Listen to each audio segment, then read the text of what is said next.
You're getting ready to hear all basketball talk, and everything is wonderful and fine, and we get to talk about all things hoops and all things on the hardwood.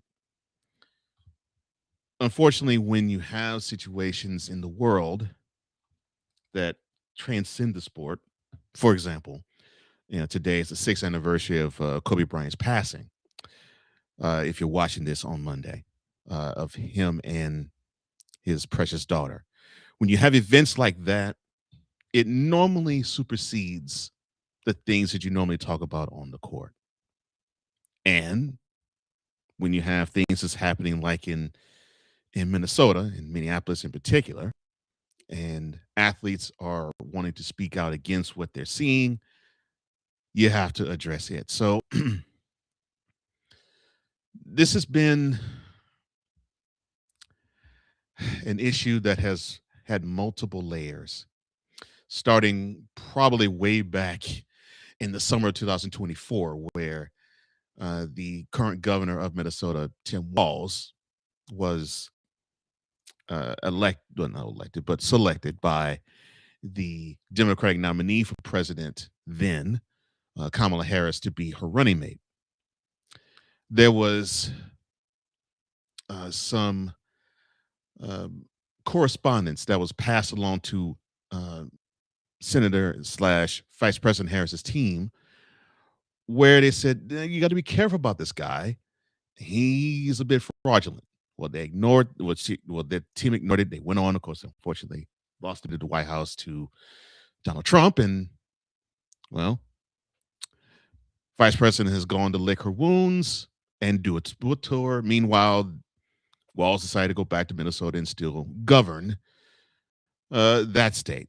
He still is the governor now, where there has been fraud that has come up in many different places, primarily the Somali community that has grown and blossomed over the past few years, mostly under the Biden administration, to have many on the other side say, yeah, we need to have them bounce.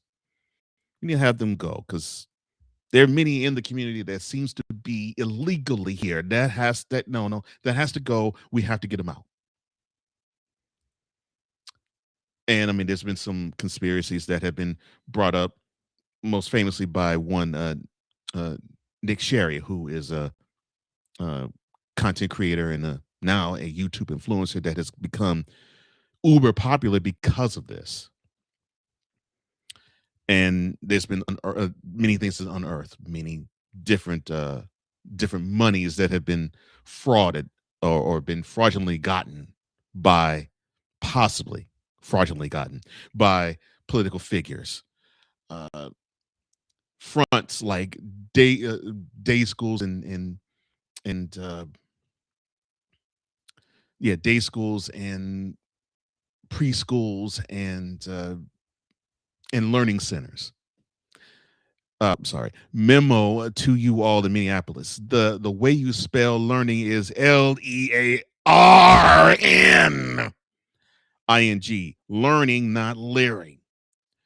But I digress. We then get to this month where you have the ICE agents come to town in the Minneapolis. And unfortunately, one murderess was killed in the midst of this all. And then we get to this past weekend where another person got killed by ICE agents. And it was actually filmed. And we got a chance to see it live and in living color, if you will, as Dusty Rhodes used to say. So why are we talking about this in relations to shooting lights out? Well, enter two-time WNBA MVP Breonna Stewart. Now, not only is she the two-time WNBA MVP, she also is the league Unrivaled's co-founder. Now, she held up a sign that said, quote, Abolish ICE, close quote, during player introductions at Unrivaled yesterday or Sunday, because this was one day after the federal immigration officers killed that second person I talked about in Minneapolis. Stewart said on her decision to make that statement, quote, really all day Saturday, I was just disgusted from everything that you could see on Instagram and in the news. Everyone here at Unrivaled is feeling that way, meaning one way or another. We're so fueled by hate right now instead of love. So I wanted to have a simple message of abolish ICE, which means having policies to uplift families and communities instead of fueling fear and violence. Close quote. Now, she's a four-time NCAA champion. Of course, that was at UConn. Also, she is a thrice champion of the Seattle Storm and New York Liberty. She went on to say that the U.S. Immigration and Customs and Enforcement, or ICE, activity targeting immigrants nationwide, it sort of hit close to home, even more so given that her wife is a Spanish citizen and is still working to get said U.S. citizenship. And that'll be our guy, Casa de Mo. She went on to say, quote, it's scary. You see it on social media. You see it splitting up families and dissecting communities, and kids are being involved. It's the worst of all ways. And to be married to Mata, we're working to get her citizenship, and she is a legal permanent resident and all that. But it seems like it doesn't matter. And I think that's why these policies need to be put in place, that reform needs to happen, because it doesn't seem to be affecting the right people. It's not helping anybody. Close quote. Now, you have others who are taking up the cause right along with Brianna. Of course, the other co founder, Nafisa Collier, who calls the Minnesota Lynx home for the WNBA, she posted support for the thousands of protesters in Minneapolis that has formed over the past month, pushing to dispel the federal immigration agents from the city. And after winning the $50,000 challenge in an unrivaled free throw stint last week, the number one pick in the 2025 draft, and Minnesota native Paige Beckers, she pledged to match up to that amount in donations to the Hopkins Strong Relief Fund, which supports food security in her home community. Natisha Heidemann, a guard with the Lynx for the past 2 seasons, she wrote this poignant passage in her Instagram story. Quote, sending all my love and prayers to Minnesota. Minnesota is such a beautiful place with an amazing community who has embraced me fully, and I'm heartbroken to see ICE has flipped the city upside down and resorted to violence. There is no place for this. Close quote. And then you have Brianna Turner, who is a member of the WNBPA's executive committee. She posted the following, quote, my thoughts are constantly with the Minneapolis residents who are suffering through a politically motivated ICE invasion. There's nothing positive about improperly trained federal agents profiling individuals and antagonizing communities. If it can happen there, it can happen anywhere. Close quote. Now, for that unrivaled game on Saturday, a moment of silence was held before tip-off, and the public address announcer said, quote, it's to take a moment to reflect on the recent tragic events in Minnesota. Our thoughts and our support are with everyone affected, and we send our deepest sympathies to those who have lost a loved one. Close quote. Now, this isn't really new. I mean, WNBA players, they seem to take up the mantle of activism. We can go back to 2020 when they dedicated their bubble season to social justice reform, and they helped bring attention to the senatorial campaign of the current U.S. senator that came from Georgia, Raphael Warnock. Stewart said, quote, I think whatever you can do to help your community. Obviously, Minnesota is the place that everyone's seeing is in crisis, but it's happening in many more cities than just one. And knowing the right people to reach out to your local council person, your mayor, your governor, and really advocating to change the policies and advocating for reform, knowing that it's not going to happen overnight. But how many times do we have to see this happen over and over and over again, and using our platform to make sure that we're trying to make a change and a difference and hopefully save a life? Close quote. Now, she went on to say that even amidst tensions, as the players in the league negotiate a new collective bargaining agreement, which it's been lagging far behind, they said that their respective teams are supporting them and are behind them. Well, I'll say this to you, Brianna, because I'll leave you with the last word. You, you know that you are fighting an uphill battle. You understand how this works. Um, you can come up with a cause to rally behind, and I know that you will probably have the support of certain people, but you will probably draw the ire of others.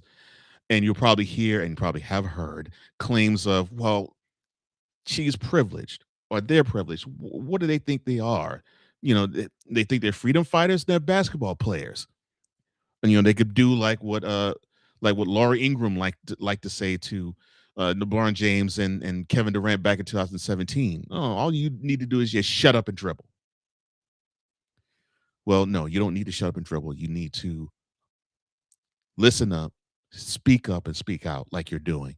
Continue to do it, because we need to have voices that say that peace is the way, not violence, and most certainly not death. And this is what she had to say about her voice. Start quote. While we don't agree on all things, we know that they're supporting our platform that we have. And we continue to fight in all the ways we can until we do come to a final agreement. Close quote. Well, hopefully you get your WNBA situation straight. But I think we can all say that you have your head in the right place when it comes to matters away from the court. And for those in Minnesota, I actually have a longtime friend I've known since 2000. Stay the course, be patient, fight the good fight. Fight the good fight. Just like we as Christians have to fight the good fight of faith, fight that good fight of freedom, and fight that good fight of justice. Because hate can't win, and it never will win, because only love can reign supreme and rule in any and all situations. Let it be so for the land of 10,000 lakes. And with that, on to the start of Shooting Lights Out.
Sound like some Viking music, don't it?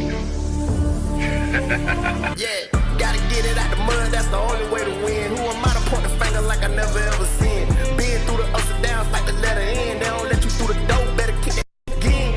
Cause that's the only way to win. That's the only way to go. Gotta get it out the mud. Gotta get it out the flow. Cause that's the only way to go. Let's go. Shooting lights out.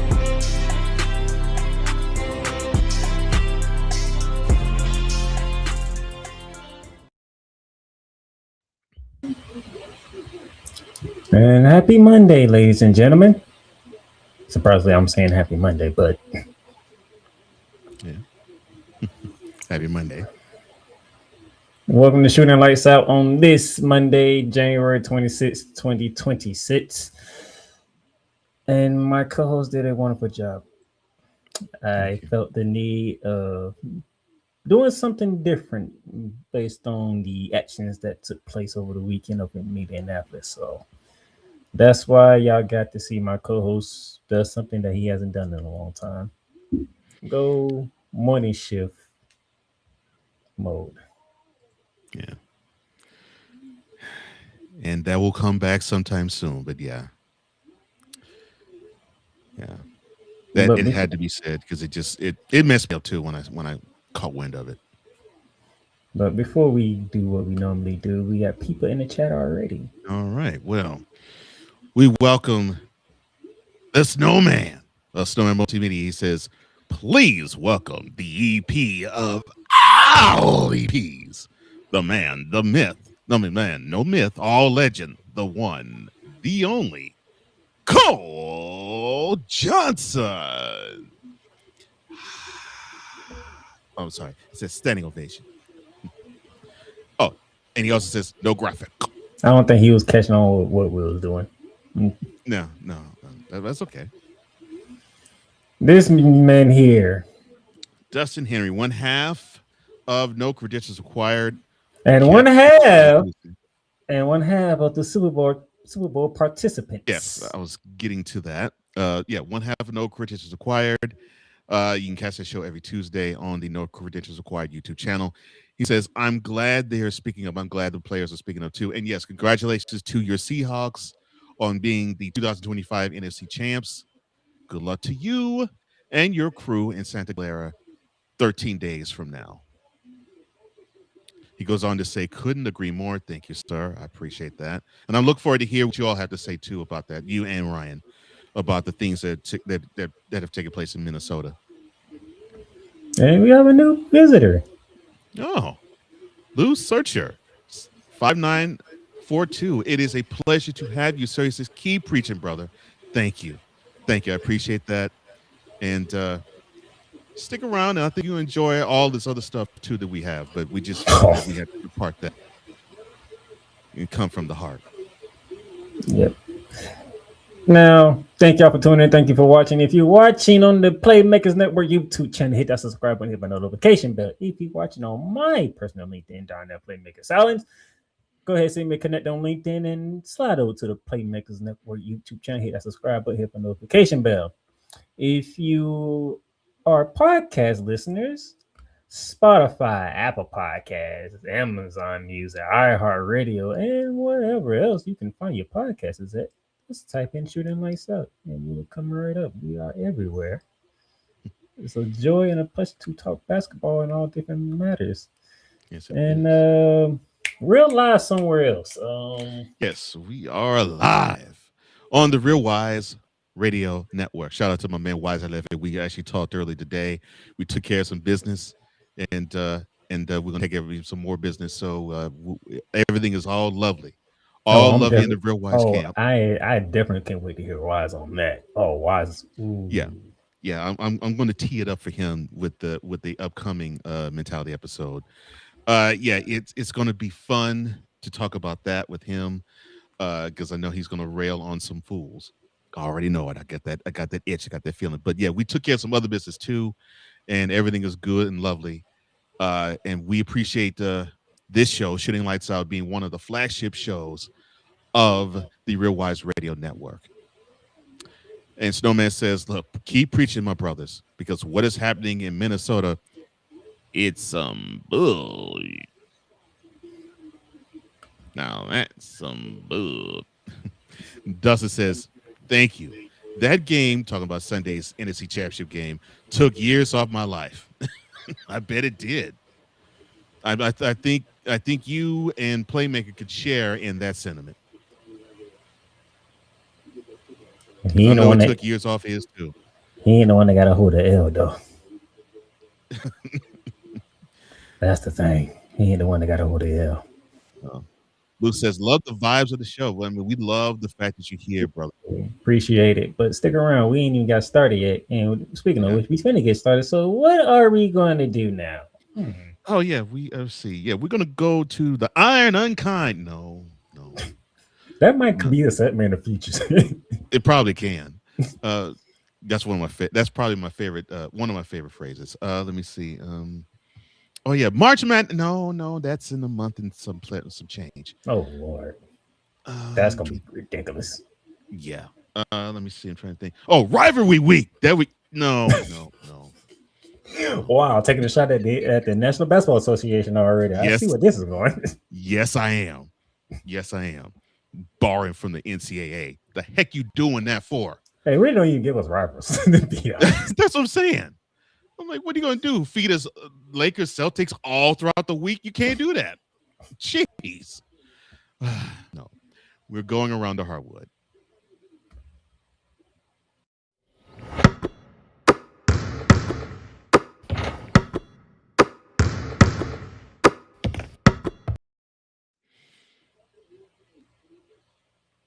Oh my gosh. What? The WNBA. Oh my gosh. Go ahead, man. Excuse me for this wonderful interruption. Oh, there we go. Yes. It was perfect timing, too. Yeah, it was. WNBA. I think they want to continue at least the ownership group. They want to continue being what's the word? Yeah, tone deaf. The WNBA is set to begin its season on May the 8th. You don't have a collective bargaining agreement in place. I'm sorry, my bad. Woosah. Assuming the league and the players' union can come to an agreement on a new collective bargaining agreement. Now, the teams will play 44 games over the 5-month stretch with a 17 break in between for the FIBA World Cup that comes in early September. The league said last year with the World Cup this season, they will keep the schedule at 44 games despite adding Portland and Toronto to the mix. The puppet, Kathy Engelbert. I'm sorry, that's just brutal. It was, but it fits her very well. Yeah, it does. It does. The commissioner of the league, she had this to say, quote, "As we prepare to tip off the WNBA's historic 30th season, this schedule reflects both how far the league has come and the momentum that continues to drive us forward." Close quote. Heifer, your league is under no contract. What momentum did you going to drive forward with?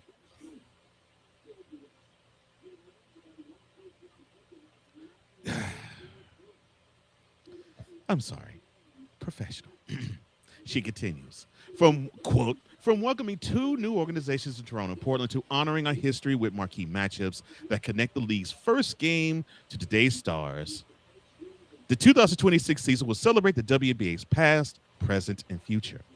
With a record number of games, growing global reach, and unprecedented momentum, this milestone season will help define the next chapter of the WNBA.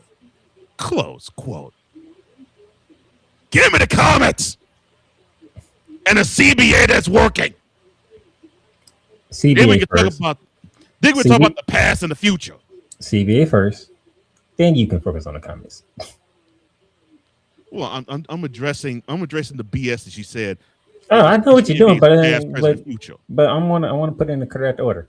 CBA first, then comments. Okay. By putting out the schedule now. Stop right there. Let's stop right there. Right there. Stop right there.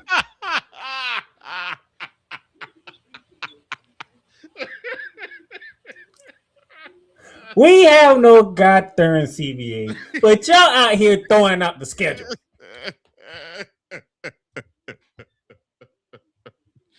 Oh That is what got me. And the crazy part is, Coach Johnson, have you heard any updates on that CBA negotiation? The the the latest update has been the last extension came and went, and they're further apart now than they were when the CBA ended back in October. Originally ended back in October. Let's still release the schedule. You mother. When my phone started ringing and I'm looking at the Atlanta Dream schedule release and the Chicago, I'm like, why is y'all releasing the schedule without a CBA? You don't even got the old one.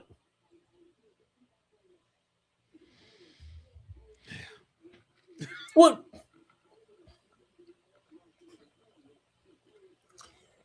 What Coach Johnson was saying was, by putting the schedules out now, teams can start selling ticket packages that travels for away games, including charter flights and secured arena dates. Tell them how you feel, son. You can't do nothing with a collective bargaining agreement out in place. Tell them how you mad, son. You want people to come out here and buy tickets and all that stuff and don't even know they're gonna have a game or not. Y'all gonna refund them if it's not a season? Oh my gosh. Because that's a lot of refunding y'all gonna be doing. And we know how business is when it comes to refunds. Mm-hmm. And the season begins in a little more than 3 months. May 8th. May the 8th. 3 full months and some change. Matter of fact, it got even better. A WNBA spokesperson said, Yeah. Quote, releasing the 2026 schedule is a key step as we prepare for the WNBA's 30th season and allowing teams, partners, broadcasters, and fans to begin the essential planning for the year ahead. What are we planning for if we don't got no season? Close quote. What are you planning for? Your doors to be in arena doors to be locked? You're planning for the players to say we ain't getting our fair share, and to the owners, that's what you're planning for, because that's where you're headed. Unless cooler heads prevail in the boardroom and in the conference room. It's already better to note that I had the Sunday that I had. It was a wonderful Sunday, but yes, not for Playmaker at, let me see, roughly 10 p.m. Eastern. And then you idiots want to talk about it's a key step. Yep. To begin essential planning for the year ahead. Mm-hmm. Them players ain't planning for a goddamn day until y'all come back to the table and say, can we make a compromise?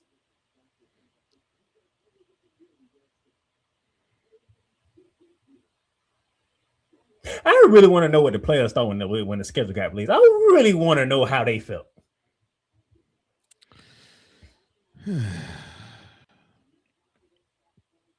Thank you, Dustin. He says, this will destroy any, quote, momentum, close quote, they have gained. She, alluding to Kathy Engelbert, is terrible. 100% fully agree with you, Dustin. It's as if she is the quintessential definition of clueless.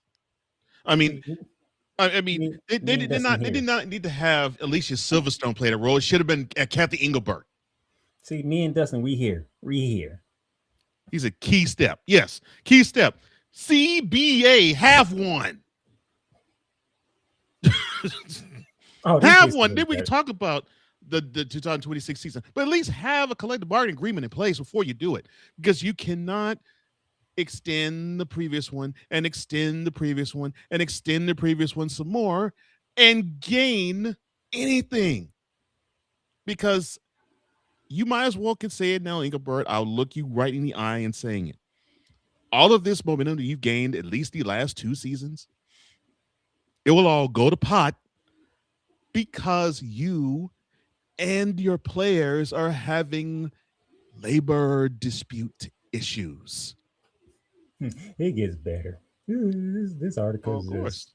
Of course. the WNBA. I skipped some parts. The WNBA hopes to extend the number of games teams play in the future, but that would come with a Collective bargaining agreement. mhm. Training camp is slated to begin Oh, April April 19th, 19th. 6 days after the college draft. That's right, ladies and gentlemen. The college draft is April the 13th. The league will have its sixth annual Commissioner's Cup games in June, with the championship game slated to take place Okay. June 30th. All right. Hold on. The All-Star game is set for Okay, Chicago wait, on July 25th, with games to be released 3 days later. Wait. So you numbskulls are actually going to run as if things are going to be as normal. We're going to hold our draft April 13th. We're going to hold training camp April 19th. We're going to start the regular season May the 8th. Forget the other crap. Let's start with the next set of dates that will basically tell us that you're having a season. So you're going to have a draft that's a little bit before income tax time is due. You're going to have training camp to start just a little after that. And then a little bit before Mother's Day, you're going to have the season to begin. You do realize you have less than 3 months before your draft. Less than 3 months before training camp is supposed to begin. How can you have a training camp when either you will have a strike or a lockout? Riddle me that, Engelbert. Riddle me that, WNBA. How can you have one when you have labor dispute? Because again, you can't think that you're going to just pull back the current CBA and think that everything will be fine and hunky-dory when you don't have one that the players want to be under. Oh, and I'm glad you mentioned it. And then, of course, and I knew this was going to happen, the league is getting more money. It's getting more eyes. It's getting more success. It's getting more media notoriety. Yeah, there's 44 games. Yeah, let's increase the number of games in the season. I figured that was coming. But that we are well and good, but you need to have a CBA to do it.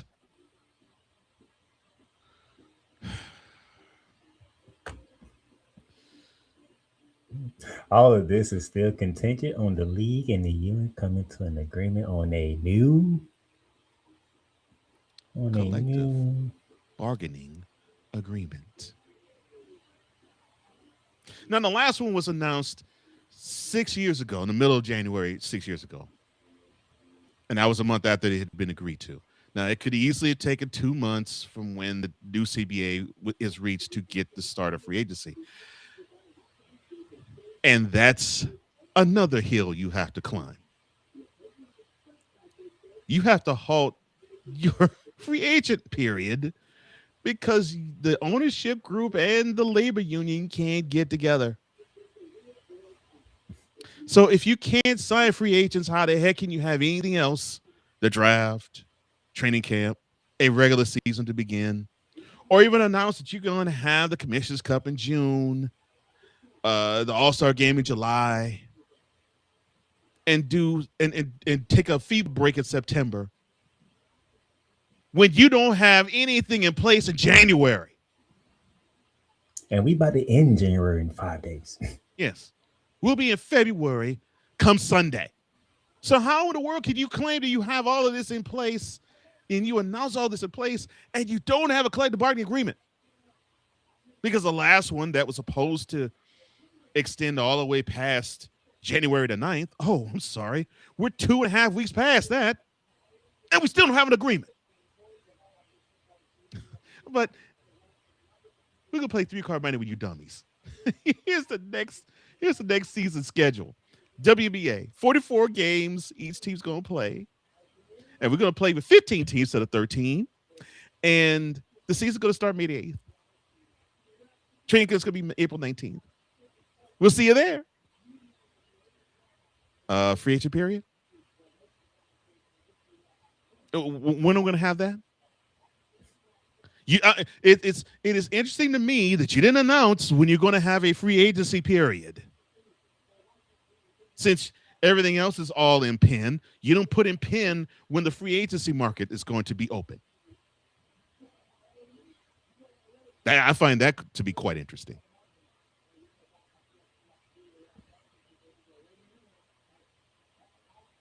That don't make no sense, man. I'm done. I'm done with y'all. I'm done. Now, the two sides agreed to a moratorium on free agency, which was supposed to begin early this month. The moratorium was needed after no new extension was reached on January the 9th to negotiate a new collective bargaining agreement. The WNBA and the union are now in a, quote, status quo, close quote, period, where the old collective bargaining agreement is still in effect and the two parties are negotiating on good faith. You can stop right there. I am going to stop right there. But before I continue, I got to think. There's two words I want to say, and this goes to the WNBPA and the owners. That's a lie. Goodness gracious! This is what we were warning you about. You claim that things are all normal, but no, it's not, because you can't do normal. You can't do normal when you don't have a CBA in place, and you can't claim the current one's good because you want a new one. Oh my gosh. Okay. Let's think about something much happier than this, because the more I see this, the more I want to laugh and choke each and every WNBA owner and the WNBPA labor union, the team at least. Let's go to Chicago, shall we? The Bulls, they retired that wonderful number one jersey, the number one, Saturday night after their 106-103 victory over the Celtics. That number one jersey belongs to one Chicago's own Derrick Rose. Now, he grew emotional throughout the ceremony, wiping tears away from his eyes as former players such as Taj Gibson and Luol Deng provided the opening remarks. Rose then delivered a tearful speech honoring his mother Brenda, his brothers, some ex-teammates in attendance, and a sold-out crowd in his hometown, as nearly all the fans remained in their seats for more than an hour after the game. Now, for those who are unaware of Rose's position in the team or on the team, he became the fifth Bulls player in history to have his number retired, joining Jerry Sloan, who's number 4, Bob Love, number 10, Scottie Pippen, number 33, and of course, Michael Jordan, number 23. The Bulls also have banners that honor former coach Phil Jackson and former general manager Jerry Krause. Now, Rose said before that win, the 106-103 victory over the Celtics for the Bulls, quote, "This journey was never about me. It was about creating the synergy that somehow people from the city can pull from. And somehow I was that beacon of vessel for that from hooping." Close quote. Now, despite temperatures dropping to single digits in Chi-Town on Saturday, fans lined up outside the United Center for hours before tip-off, waiting for an early glimpse of the star of the night. A black T-shirt with Rose's name and number on the back was draped on every seat in the arena, and Bulls players wore the same shirt for their pregame warm-ups. Now, Rose stepped onto the court after about an hour before the game as fans frantically lined up to take pictures and video. Rose shot around with his son while his family members and former teammates gathered around the baseline at center court. Now, Rose said about just drinking and everything, quote, "All this, the moment, I'm still trying to take it in. Just feeling grateful, knowing the weather conditions out there, knowing that it is a Chicago thing to even show up here, to fight through that and still go to an event is huge." Close quote. A Chicago orchestra played the team song "Serious" by Alan Parsons Project.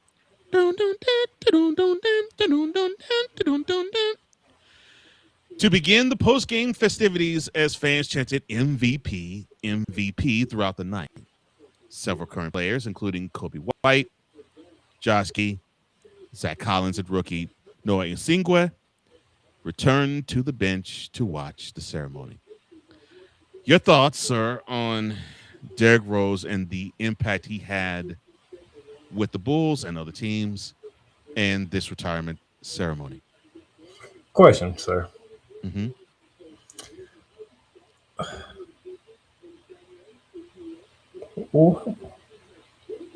What do you need to determine if a player jersey gets retired by the team? Not the league, the team.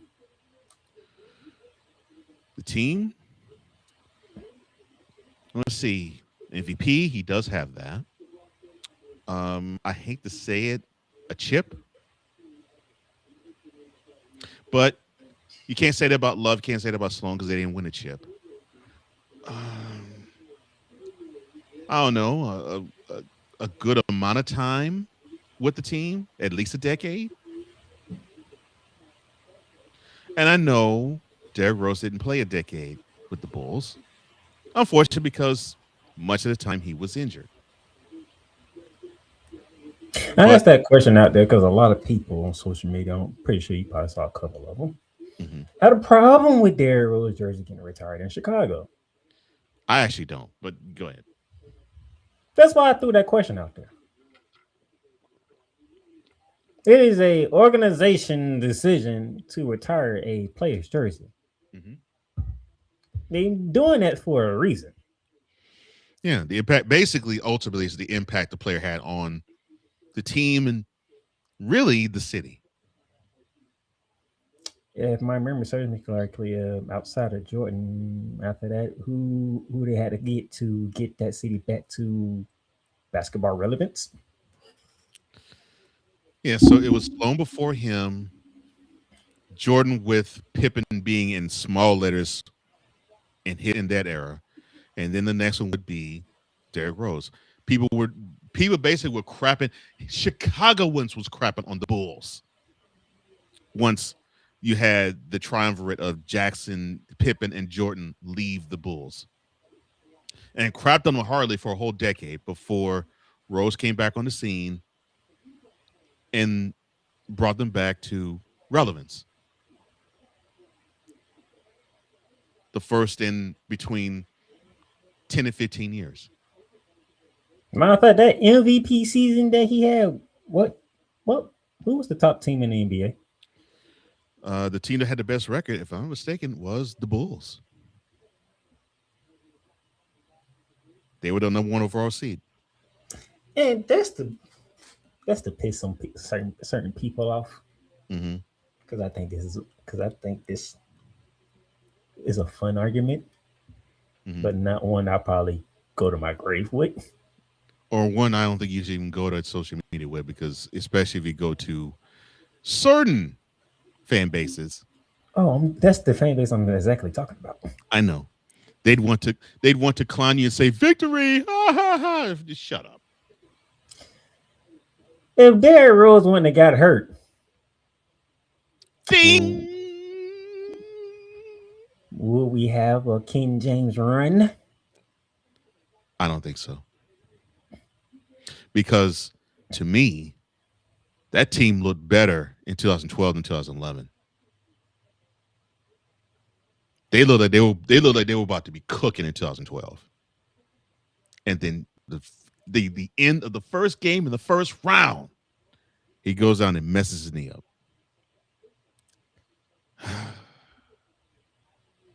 I was pissed when I saw that. I was like, oh man, that's gonna be the end of the Bulls. And I hope it's not the end of Rose, but that's gonna be the end of the Bulls. I'm like, oh god. Because I wanted to see this guy cook. I wanted to see how he could have lifted them to those heights. And because of injury, we did not get a chance to see that. Do y'all realize how close Chicago was in going to the finals? It had to take, to me, I think it had to take the best effort in a stretch in a playoff stretch to me that Heatles team had just for them to actually get to the finals. Because I believe that Heat team thought, okay, well, we throw we throw the jerseys on the court, we're good. And the You know what the Bulls is like, problem? you're gonna have to And fight.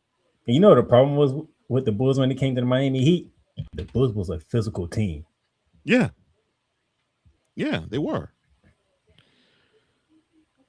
So yeah. So to me, even though yes, the Heat won that series in 1905, they had to basically play the toughest four to me. This was the toughest 4 games that I witnessed that group of Heat players played. And it had to take that effort. Otherwise, the Bulls, like you said, the Bulls were going to basically bully them off the court. They were going to push them off the court physically because that's just how tough they were. They was not scared of Miami one bit. No, should they have been? Oh, y'all got okay, good. Y'all got King James. All right, y'all got D Wade. Okay, y'all got Chris Paul. It's fine. We ain't scared of y'all. Yeah, take this. and we Man, and we got and we got our MVP. We got the league MVP on our side. Joe Kim Noah And Joe Gibson. And Joe Nova didn't give a crap about LeBron to begin with anyway.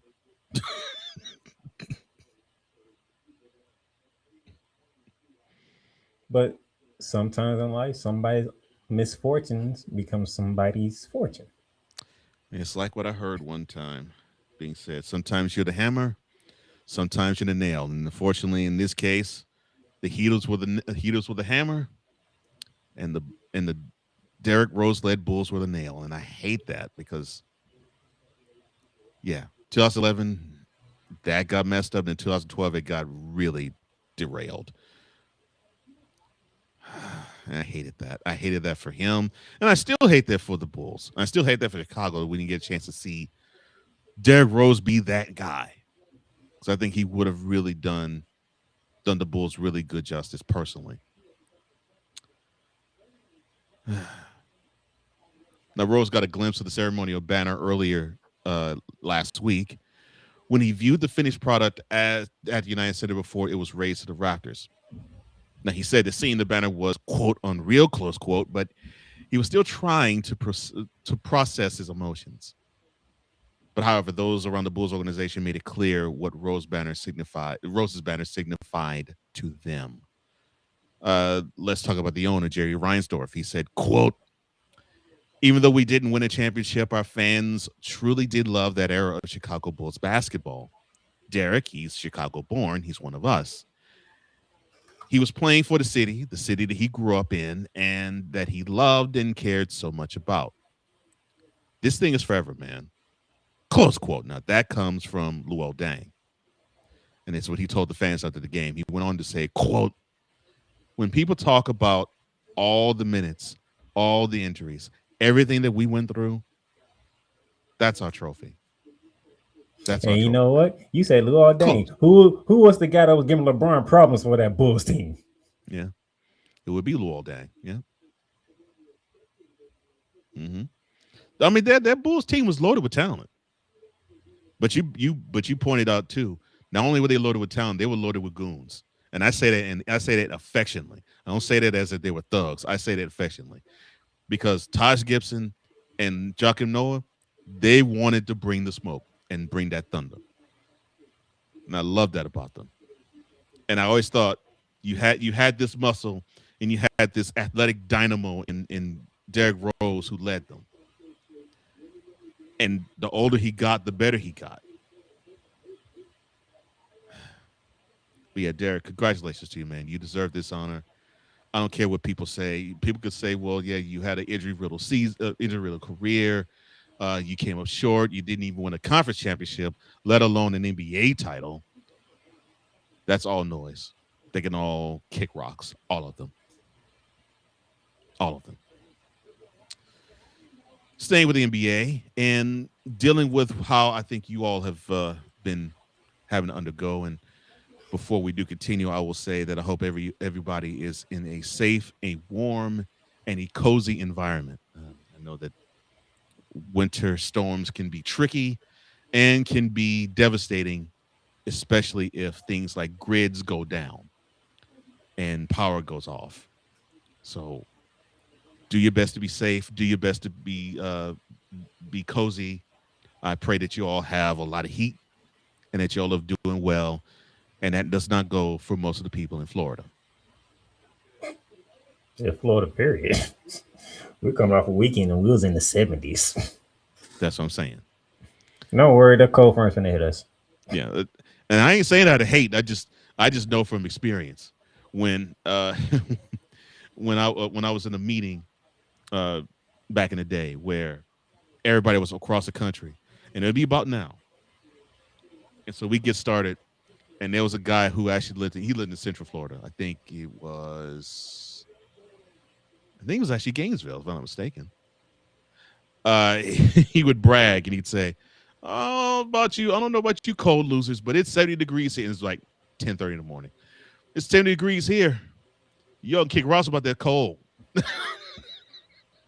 And then when the temperature got to 60, he complained it was too cold. I'm like, shut up. Shut up. 60 degrees. And you have most of the country that would pray for it to be 60 degrees in January. You're whining at 60. Please. But be that as it may. NBA games between the Nuggets and the Grizzlies, as well as the Mavericks and the Bucks. Well, we'll focus on the Nuggets and the Grizzlies. They were postponed Sunday because of a massive winter storm that's creating dangerous travel conditions across much of the United States.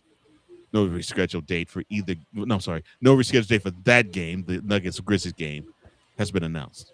Really? You gonna be petty now?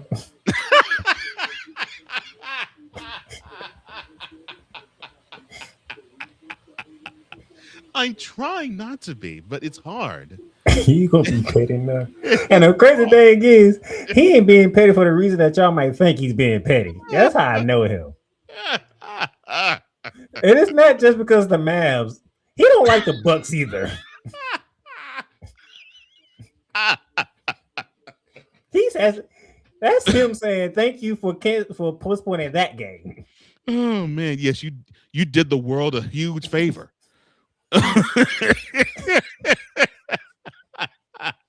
If it was anybody else but the Bucks, he might mention the Dallas Mavericks. But since it's the Mavericks and the Bucks, yeah, both of them. He can care less, especially with the Bucks without Giannis. Please, Bucks without Giannis? Oh yeah, we definitely are thanking you for that. Oh Lord, have mercy. Oh, that was good. That was funny. I was like, really? He gonna be this petty? Really? And I already know why.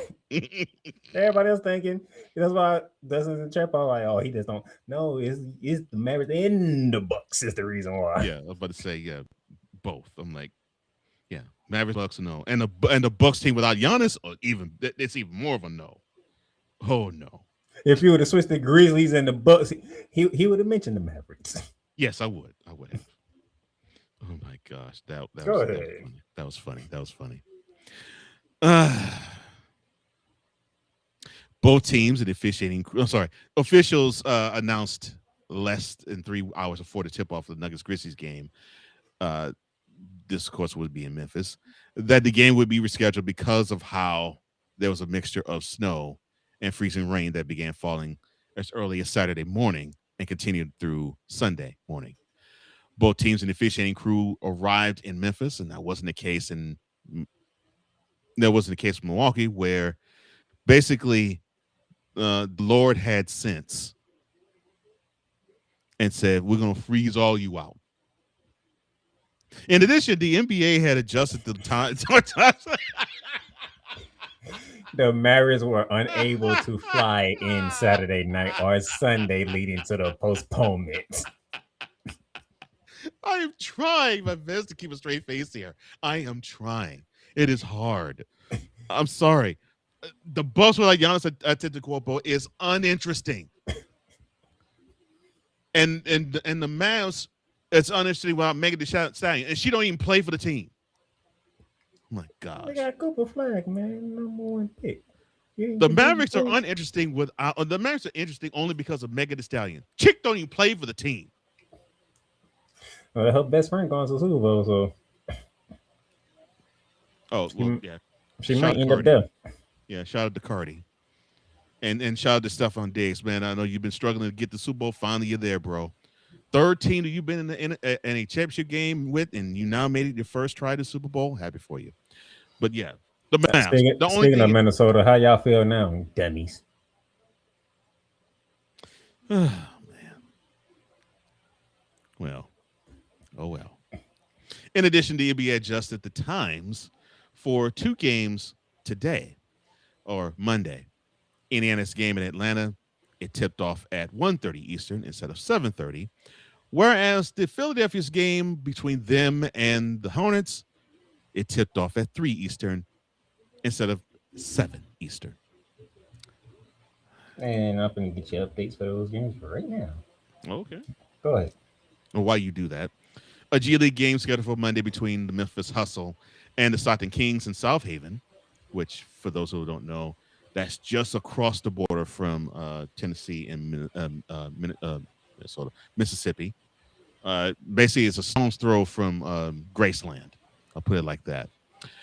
Was also postponed and rescheduled for February the 19th. Now, freezing rain has collected on power lines and trees in the Memphis area, causing widespread outages and blocked roads. Authorities have recommended people stay off the streets as the wintry mix and frigid temperatures cause a refreeze. Dummies, that means you can't drive. Stay home now. Don't be slipping and sliding. And remember to you dummies. When you see that the road is a skating rink, don't drive the road at 40 and 45 miles an hour. It means you'll be doing that BS Tokyo drift like in Fast and the Furious. Although it won't look cool when you be banging into so many different things like a light pole, a telephone pole, or a house. Let's just end this. Oh my gosh. Sorry, it pissed me off. It's not you. This end this. Oh my goodness. Oh my gosh. This end this. Please. But okay. All right. I'll put a bow on this. Be safe out there, and I'm glad the NBA is being proactive in being safe, and hopefully, all of you players that are traveling, that you are safe, continue to be safe, and protect everybody and protect yourselves. And don't act like the roads are Tokyo Drift. Don't do it. Don't do it, son. Don't do it. And I think that will properly conclude Around the Hardwood.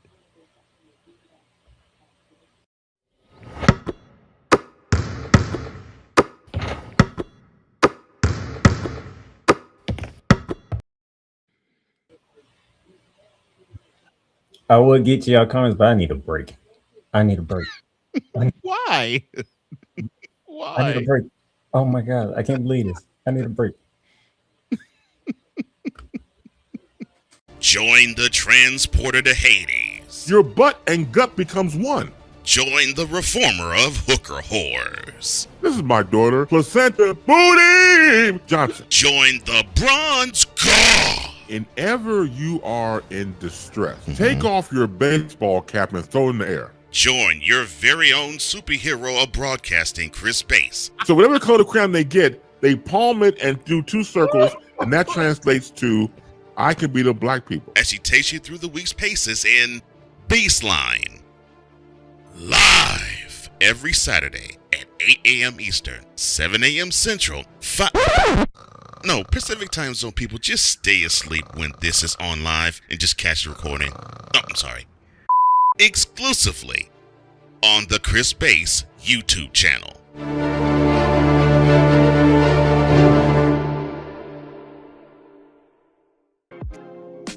Get mounts of entertainment with Paramount Plus. Stream new movies such as Mean Girls, Transformers: Rise of the Beast, and Good Burger 2 with Paramount Plus. Stream live sports such as the UEFA Champions League, the NFL on CBS, the PGA Tour, and March Madness. Catch hit CBS shows such as Fire Country, Ghost, NCIS, and more but also catch exclusive originals for Paramount Plus, such as Special Ops Lioness, The Famous Stallones, and the hit series Halo. The new streaming home of Showtime. Watch Showtime original series and movies when you sign up with Paramount Plus with Showtime. Make it a fun, action-packed adventure for the whole family and create kid-friendly profiles for the little ones. So much to stream with Paramount Plus, with over 45,000 full episodes from BET, CBS, Comedy Central, MTV, Nickelodeon, and more. Paramount Plus plan starts at $5.99, but if you subscribe today, you get a free trial. Paramount Plus, mountains of entertainment. This is a BS3 Network presentation.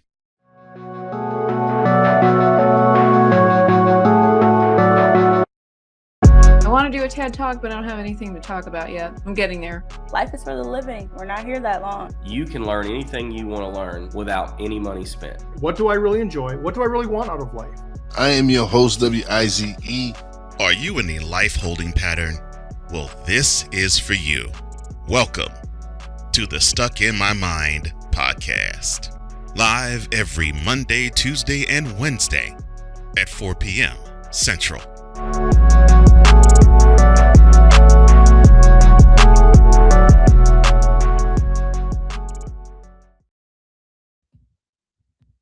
That this guy has shown. Let me shut up. James off the steal. James with the stop.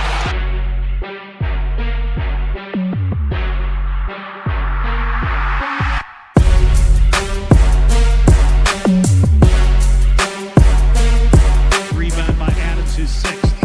Morant blows by Primo. Attack.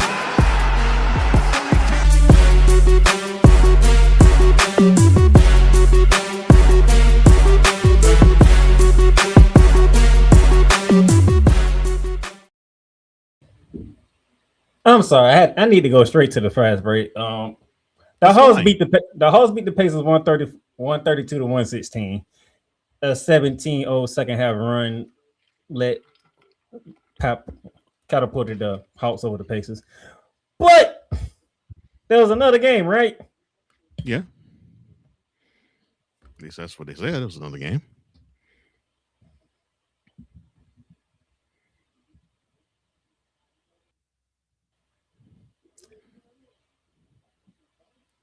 This doesn't make any sense, man. It really doesn't. So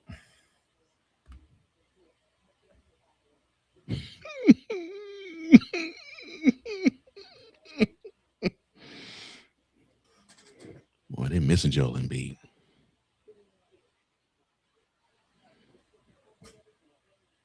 Them dummies missing. That is the score. That is the current. That's current. That is current right now. Oh, the San Francisco scored 116 to 75.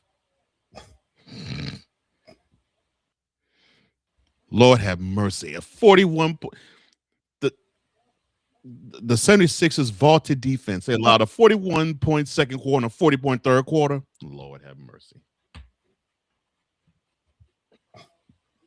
They played defense the first quarter, allowed 28. Right? No, when I said I was going to look it up, right? When it popped up, the end of the third quarter, the score was 56 to 106. Jeez. That's why I was like, no, go ahead and end this now. I cannot believe that's what I saw. Tyrese Maxey's playing. Your rookie's playing. Of course, you don't have Paul George and Embiid, but y'all been like that for most of the season anyway. What the hell's going on today? Tell them why you're mad, son. You getting pummeled, slaughtered, massacred, all in Charlotte.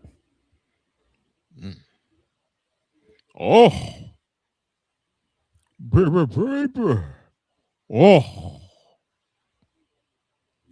Good gracious. I was not expecting that. But since I did play it, let's go to the fast break. Yeah. The actual fast break. The number 3 Wolverines took down their arch rival of Ohio State 74-62. Wow. Let's go to Saturday. UNC over Virginia 85-80, coming back from a 20-point deficit. There you go, cool. Your Tar Heels are doing you well. I guess Hubert Davis gets a reprieve. The second-ranked UConn Huskies over Villanova 75-67 in overtime.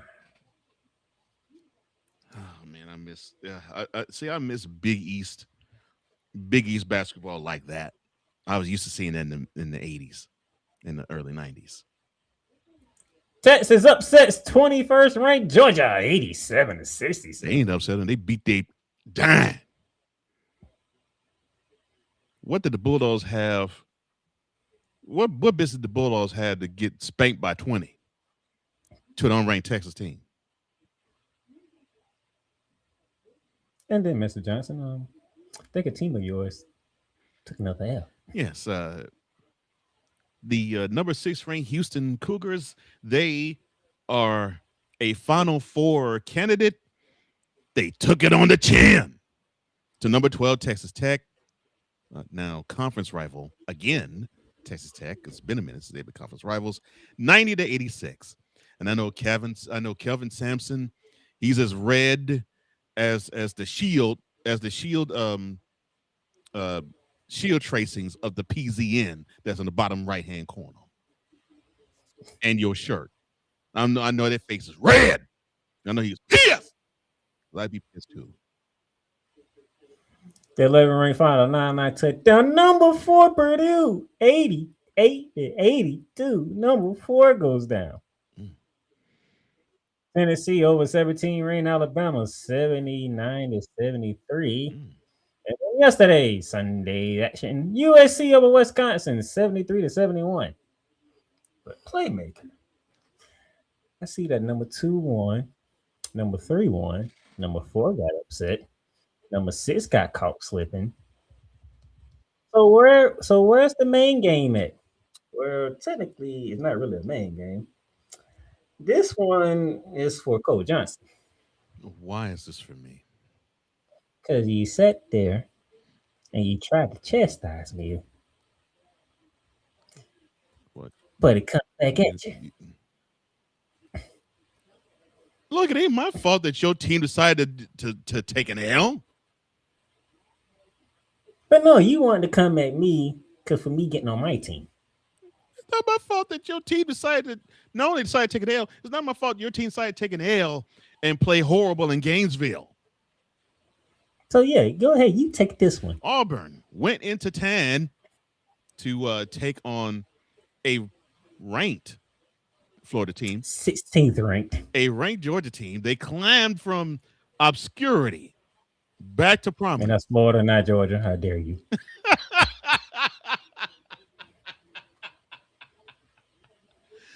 I did not say it for that purpose nor reason. But you still said Georgia. I said not. I did not. Yes, you did. You said Georgia. You ain't say Florida. You said Georgia. Okay, fine. I said obscurity to prominence. Oh, Lord. However, the defending national champs, they embraced Auburn. Of course, this was if I'm not mistaken, this was a national semifinal matchup from that championship season for Florida.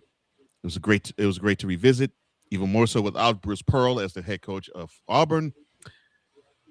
The result was not the way it was in April. 76-67 was final score.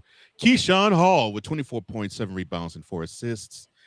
And Florida, they know how to play offense, no defense the first half. They allowed 43 and gave they allowed 43 and only gathered 28. What's wrong with your Gator son? What's wrong with him? Oh, now it's what's wrong with him. Oh, now it's what's wrong with him. That wasn't the tune that you had last week. No, it's not. That's not the tune you had last week. No, it's not. Oh my gosh. What's wrong with him? I told you this is not a championship contending team. But no, they just won 3 straight ranked games. That's right. They were unranked. They saw one ranked team come up and they knocked them down one after another after another. You should have been proud of them. And what did I tell you? Nah, I can't do that. They haven't played enough for me to say, yeah, I'm comfortable with them. I got to see more. But you know what Coach Johnson decided to do last week? He decided to wave the blue and orange pom-poms, trying to get me to change my thoughts. Yes. Yeah, I want. And sure enough, 1 week later. Yeah, I wanted you to do the reverse Stephen A. Smith. You know, blue and orange skies, baby. Blue and orange skies. And 1 week later, look what happened. It's not my fault this happened. Now, the difference between me getting on him about his team and him getting on my team, it took him the first game and he was done. First game. Knowing they was going to lose. Everybody knew they was going to lose and he was done. He already checked out. I'm sorry. When you see talking about football, when you see a team not score for 58 minutes, you pretty much know, oh, this sucks. He checked out immediately. And Ohio State gave him a pity touchdown. Knowing that everybody in their mama knew it was going to be Ohio State winning this game. Ohio State gave him a pity touchdown. I'm like, no, man, bump that. They suck. And Cole checked out right after that game. No, he was already done. They ain't national championship quality. Was I wrong? Like, go ahead. And he's like, that's not what you said. Was I wrong? You was already. You say let's go to the off season. Don't even think about anything else. Let's go to one game. That's right. Let's go to off season. Were they championship? Was he championship quality caliber? I never said they was. Were they playoff caliber? No. I thought they were playoff caliber. That's for sure. I knew that after game 1. Game 1 at the Horseshoe, out of all places. Not at home in Austin, the Horseshoe. They skunked them. They gave them 0. They felt bad. They were like, oh, you're a ranked school and you're in SEC? Okay, we'll give you a touchdown. Man. When I came on here, I said my team is not a championship team. I didn't say they want the tournament team. I said they want a championship team. And he wanted to jump down my throat. That's the difference between me and him. Let them defend their crown. I said championship. I didn't say tournament. I didn't say they weren't going to make the tournament. I said they're not championship. Yeah, let them defend. Because when you go against other championship programs and you lost every last one of them. I'm sorry, Playmaker. I am so sorry this happened. I had to tell the truth. I am so sorry this happened. I'm truly sorry this happened. And then they kept winning. And they finally decided to go on a 3-game win streak, beating our ranked teams, 2 of them being rivals. Mm-hmm. And Coach Johnson waving the blue and orange pom-poms in my face. That's right. right. Like, look at you Gators. They doing good. They are. And I'm sitting here like, wait for it. Not wait for it. Not wait for it. They ain't the exact word that I used, but that was synopsis was wait for it. I know. And sure enough, they will not let you down. That's cold. That is ice cold. That is ice cold. You can't call me ice cold. You checked on your team after one game. Yes, I did. And I would do it again if I saw that same performance. So who's more cold, you or me? I will check out again if I see a performance like that. Yes, sir. Week 1. You still got 10 more games to go. Ohio State gave him a pity touchdown. I'm like, Lord have mercy. You can't score on a team that's supposed to be a championship caliber team. You don't belong to playoffs. Forget that. And he was dragging it the whole season because they still had opportunity up to almost the last week of the season. No. Yeah. Yeah, and say, hey, don't put them in the playoffs. I don't care if they run the table. Don't put them in the playoffs. So it's just so I'm like, and out of all the teams, it had to be it was Auburn out of all the teams. I said, oh, perfecto. I can say this right up to Coach Johnson. How about that? Well, okay, so they were motivated. Well, the ones who actually went to school last year, they were motivated. You know, they were the eventual national champs. They were the team that knocked them out in Final Four, and I guess they were like, okay, well, let's give them a little taste of what we believe they deserve, and they thought you deserved an L. Like I said, I don't think the Gators are championship caliber.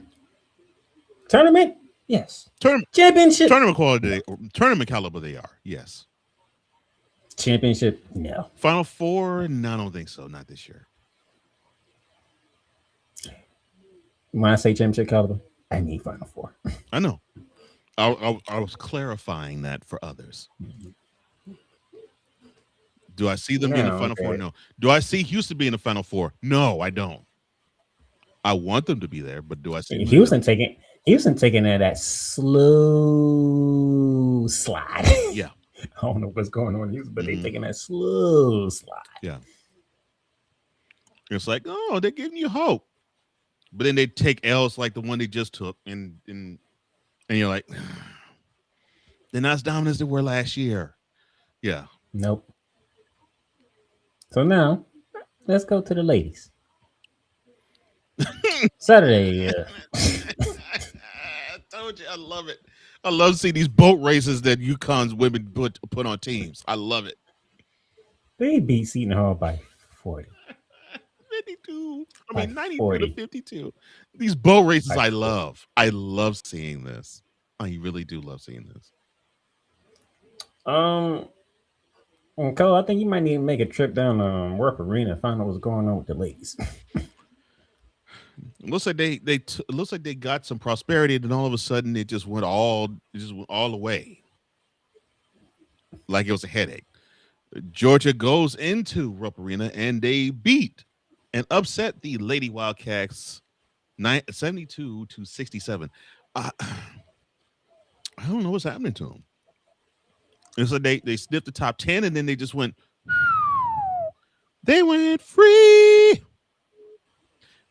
falling. I don't know what to say. The 24 ranked Cornhusker Nebraska over Illinois 81-75.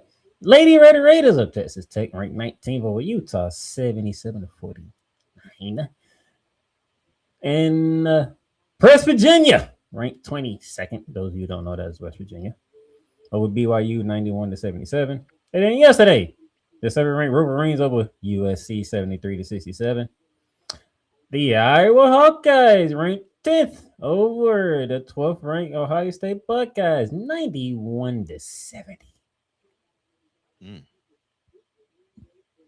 Yeah, they beat them girls by 21. As they say back in my days, give up them sticks. Pass the Lord. I haven't heard that in a minute. Give up them sticks. Pass that controller. Pass it, son. Pass it. The 16th-ranked Sooners, the Lady Sooners, they know how to beat Auburn. 72-65. And then 23rd-ranked Alabama over Mississippi State 85-78. And of course, if you don't know, you should already know what the game from the lady side is about. And Coach Johnson, I think Vanderbilt picked the wrong time to go to Columbia. Woo! Well, it was nice knowing you, Vanderbilt ladies. You all had prosperity. You all were undefeated for a good while. But you got up against some competition. They's like, not now, not you. They went to Columbia. Likely not ever. I'm about to say, I was going to say, in the way they took this L, not ever. They went to Columbia, the Vanderbilt, and they came to Nashville. They came back to Nashville with a 103-74. Tanaya Latson led the way with 21 points, 5 rebounds, and 5 assists. Tessa Johnson chipped in with 20 points. That defense And the from more South and the Carolina, more 16 important points in the stat, first and quarter and 12 in the the more third. important stat, Vanderbilt has not beaten South Carolina in 14 years. Well, I mean, isn't that when South Carolina started to become relevant? 14 years. That doesn't surprise We me. going back to my first year after graduating high school. That doesn't surprise me. That's a long time to get your ass with on basketball. Mm-hmm. It's been 3 classes of high schools and colleges cycles since the last time Vanderbilt has beaten South Carolina.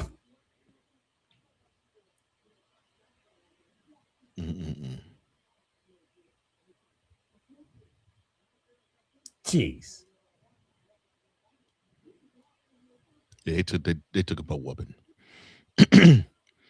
Your first L When is that. went to the woodshed, they took that butt whooping. That good whooping. Oh, they said, oh, y'all 20-0. Okay. Yeah, take this 20-0 L.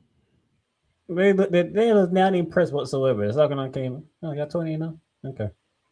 Yeah, they take this L. Ain't gonna be no 20-0 no more. I'm sorry. That's damn. That's like got to be the worst way to finally get beat. That was a butt whooping. That was a scoring butt whooping. Into the professional ranks, go back to Friday.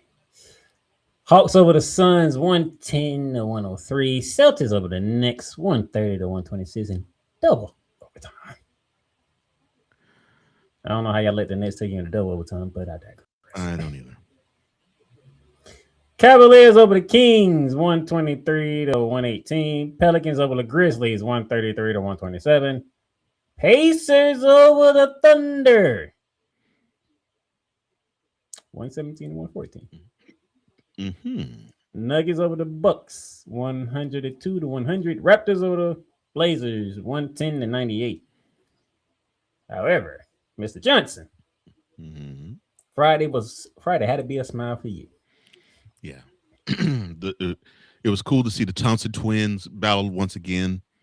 Of course, there's a twin that's on the Rockets. There's a twin on the Pistons.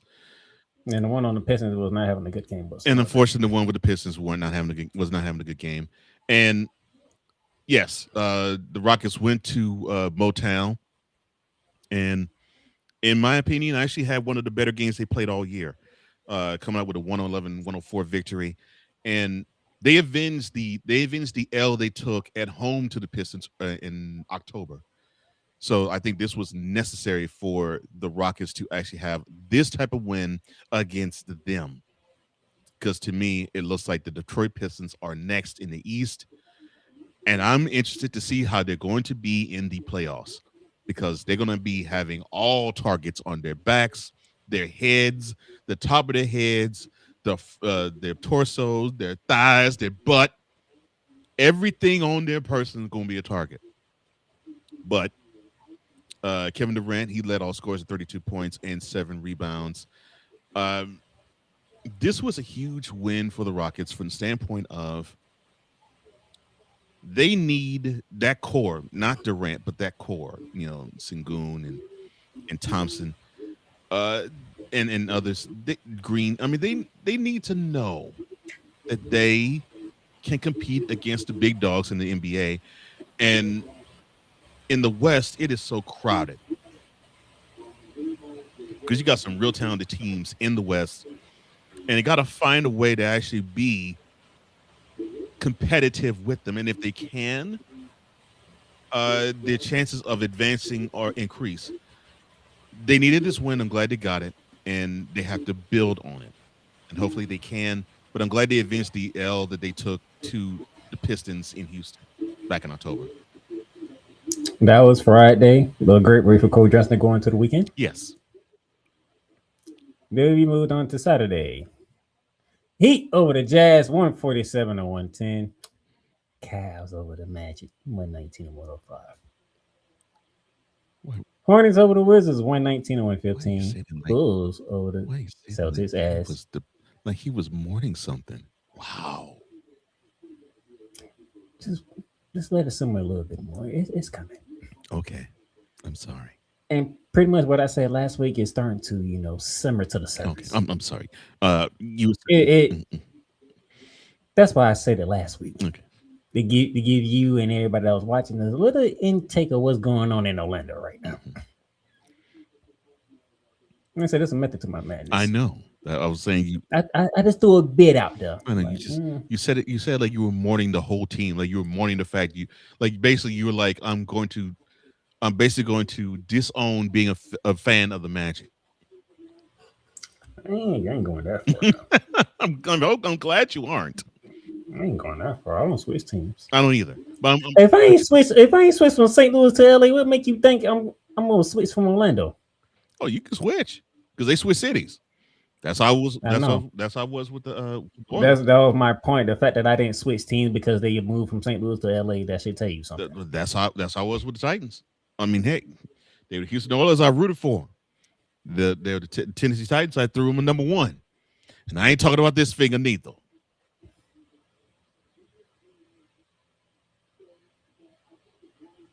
I stuck with the organization. I stick with organizations. This is the way I am. Well, I couldn't stick with KS. KS is full of BS. It is what it is. Mm-hmm. The aforementioned Bulls over the Celtics on Derrick Rose night, 114 to 111. Lakers over the Mavericks, 116 to 110. And if we had time, Coach Jones would probably cuss out the Mavericks because you had a double-digit lead that you blew to the Lakers. That's what your butts get. But how you let a team that has a geriatric idiot that's leading them beat you down? How? I told you. Stop looking at that bench. Stop wanting to stroke your joysticks because you see Megan Thee Stallion on court side. But the game from Saturday, Mr. Johnson, 2 of your favorite teams in the East. It would be the New York Knicks and the Philadelphia 76ers. The Knicks traveled 90 minutes southwest to face off against the Sixers in Wells Fargo in South Philly. It was 112-109. The Knicks getting the dub over the 76ers. Jalen Brunson led all scores to 31 points. He gave you 5 rebounds and 6 dimes. A.G. Anunoby, he chipped in with 23 points, 7 rebounds, and 4 assists. The Sixers, a wonderful job of playing wonderful offense with a 13-point third quarter. And you had Joel Embiid and Paul George for this game. And he was rocking the Allen Iverson jerseys at that time. Yes. The black ones. Yes. They played. Oh, that means you watched the game too. No, I didn't watch all the game. I watched a little bit of it. But yeah, but they had a wonderful first half. And then they came out the tunnel for the third quarter and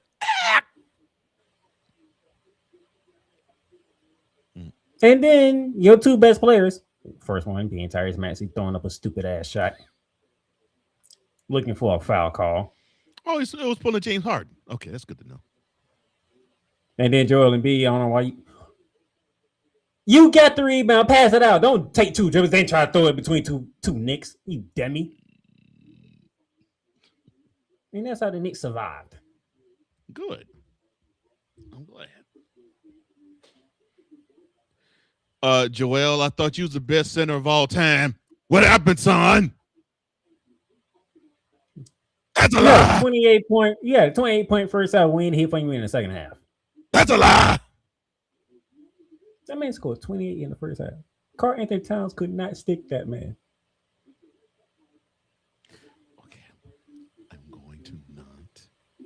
Don't you do it. Don't do it.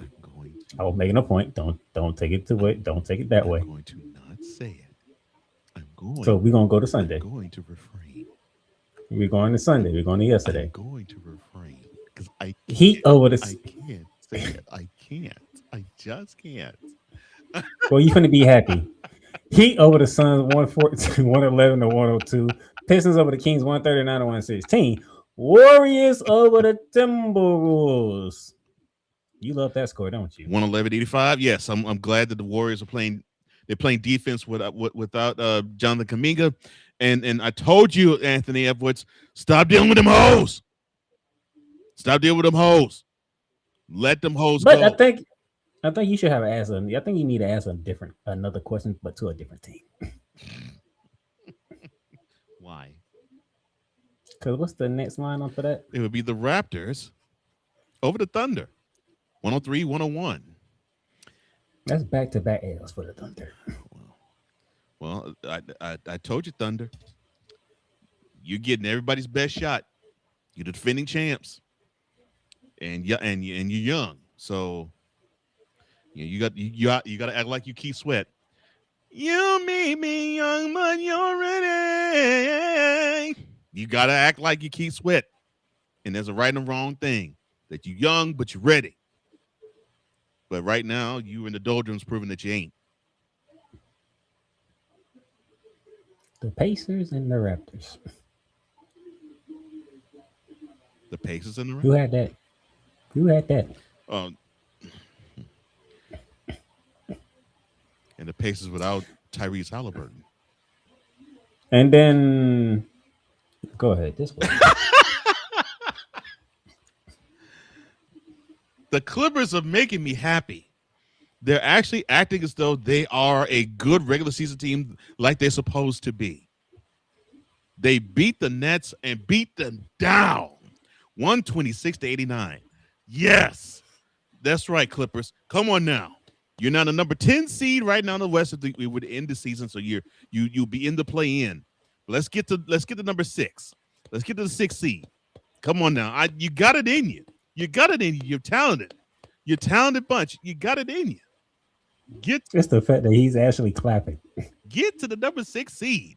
Come on now. You were out the playoffs altogether. Now you're the number 10 seed. Let's get the number 6 seed. Come on now. You got the talent.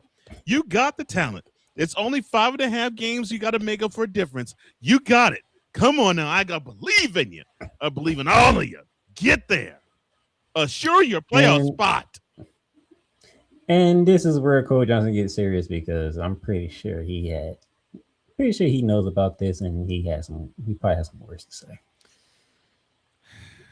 So Spurs entertain the Pelicans, and the Pelicans decide to actually play defense on the Spurs, or the and was unkind to them. 104-95 is final score. Sadiq Bey tied with I'll get to who he tied with. He had 24 points, 10 rebounds, and 4 assists. And you had Ozipic Zion, who also had 24 points, 10 rebounds, and 4 assists. Spurs. Spurs. Spurs. Y'all let them combine for 48 points, 20 rebounds, and 8 assists. But the same stat line. That's symmetry, baby. That's symmetry. See, the only thing I don't like about you Spurs is that you all get a little too cute sometimes in the basketball court. You get just a little bit too cute. Like Victor Wembanyama, it's cute that you can hit these threes like it's nothing, but you're a big man. Rule that paint, son. Rule it. You telling everybody in the goddamn league. I mean, shoot, you don't even have to jump and block shots. We've seen it more than once. You got game. We'd be all bold-faced liars if we said you can't play. You got game. You have such game that you can transcend the team and make them a team, turn them from a team that absolutely sucks to one who actually is a playoff contender. But you can't have efforts like this at home to boot against a Pelicans team that is sucking the bottom of the drain. I mean, the only teams worse than them are the Pacers and the Wizards. Yes. Worse. That's the only team worse than the Pelicans are the Pacers and the Wizards. The Jazz actually has 15 wins.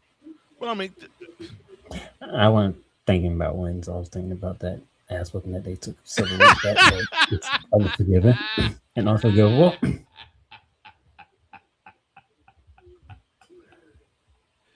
oh, you said I was thinking about that good whooping.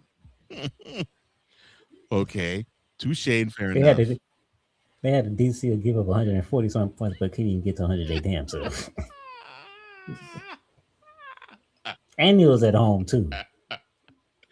Oh my gosh. And I knew it's like as soon as you saw it, I knew you was going straight there. I knew it. I was like, as soon as he see this. See, the coach gonna jump all over. See, it. you gotta the see just like the Thunder. Spurs, you gotta learn. You don't have as big of a target on your back or your front or your face or your joystick or your butt or your thighs. You don't have as big of a target as the Thunder do, but teams are going to be coming for you because they see the record, they see the talent, and they know you beat the champ 3 times, and you have and smoked them twice over. Yeah, I was about to say, and you beaten the champs thrice and smoked them 2 of those 3 times. One of them on national television. So on a holiday. Yeah. One of the biggest days of the NBA season. So that butt whooping couldn't be missed. You got to play better than that. You're a more talented team than that to be beaten by 9 at home to the Pelicans. They don't give a crap about that. In fact, their calendar is set to Mardi Gras. They don't care about basketball. They want to see if they can catch the balloons and beads. And act as though Anthony Edwards just try to just train eyes on hoes. They don't care about winning basketball. They want to play out the string. Cross their fingers, hope they get the 1 overall pick and get somebody else that's going to hate being in New Orleans.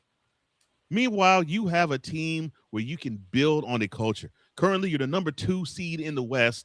You have all the talent there, and you actually have the Thunder's number. Things could be better, but then again, you can't read those press clippings. You read them, son, you go down. And that's what happened. And the final score: Pelicans. Hornets 130, 76ers 93. I'm proud of the Sixers. They at least got to 90. That this guy has shown. Let me shut up. James off the steal.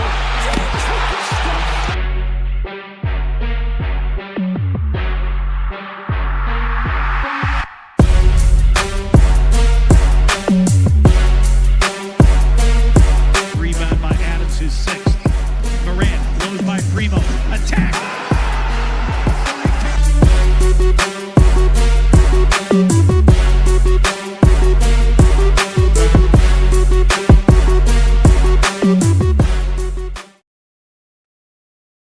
This is a BS3 Network presentation.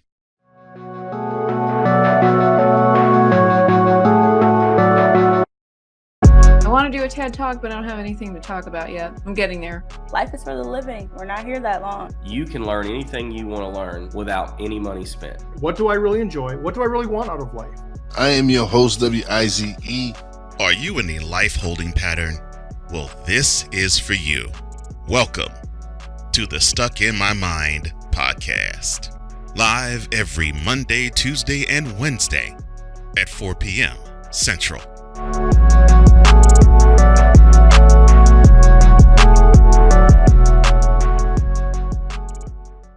Sports fans are gearing up, whether it be for the madness of March, whether it be for the Super Bowl, or even a little thing called WrestleMania.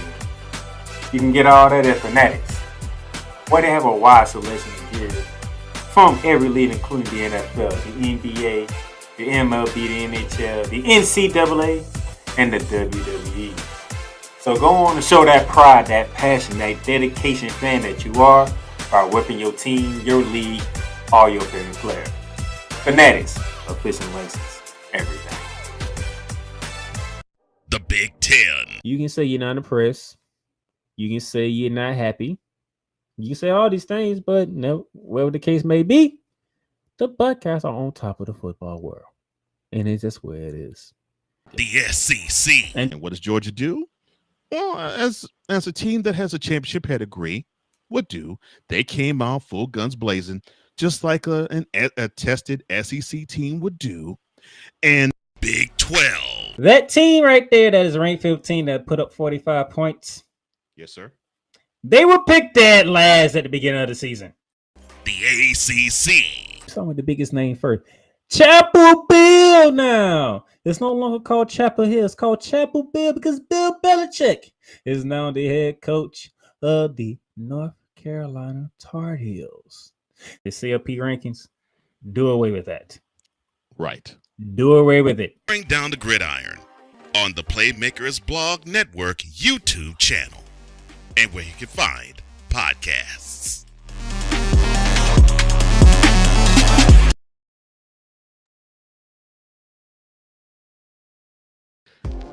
This goes to best woman player in the world. You're talking about the word integrity? Because they don't have any. You ain't got no balls, do you? WNBA owners, you ain't got no balls, do you? Really? Really? So we should just tip our cups, throw through ice cubes in a small glass, and just tip the brown liquor. You talk about compromising? Because they'll be compromised doing it. It's on. It's the utter blasphemy. I'm sorry, my bad. Professionalism.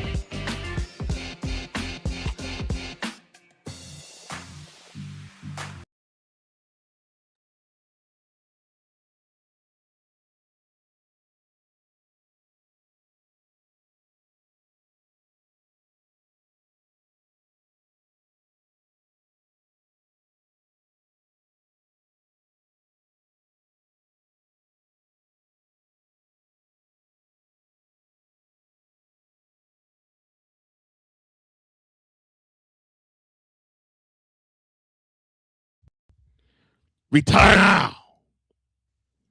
Retire now. We don't need to see you. Retire now. We gonna not see you at All-Star game. It's gonna be great to not have your presence there. You ain't even gonna be a backup. Yeah, that's right. You could tend to your daughter, Zuri. You can give Savannah the thrills and chills that she's been wanting to have ever since y'all were dating in high school. Retire now. Let this be a precursor to how life is supposed to be. The NBA without your. And now on to better things. Let's go to Milwaukee. See, I told you, Giannis. I told you, son. You have the audacity, the nerve, the unmitigated gall to say that you want to be a Buck for life. Why, son? Why? Why want to be a Buck? And now we know the end is nigh. Why? Because your brother Thanasis wants out. Thanasis Antetokounmpo says, get me out of here. Trade me. Get me out of Milwaukee. I don't want to be here. Your Gatorade boy is saying I want out. Follow the lead, son. That man is saying that he wants out. Come on, Giannis. It's time for you to get gone. Find a new home. Because when we know Thanasis finds his new home, Giannis, you ain't going to be hard to find and you ain't going to be far to follow. You will be one to demand this trade to wherever. And then when he gets there, you'll get there at the same time. And you all will be a happy family. But we all know your time with the Bucks is almost over. And the All-Star game is, or the All-Star weekend, I should say, is, of course, that's the weekend after the Super Bowl. So the festivities start February the 13th and go on to the 15th. And the one reason why in the last few years I've actually given a crap about the All-Star game has been Matt McClung.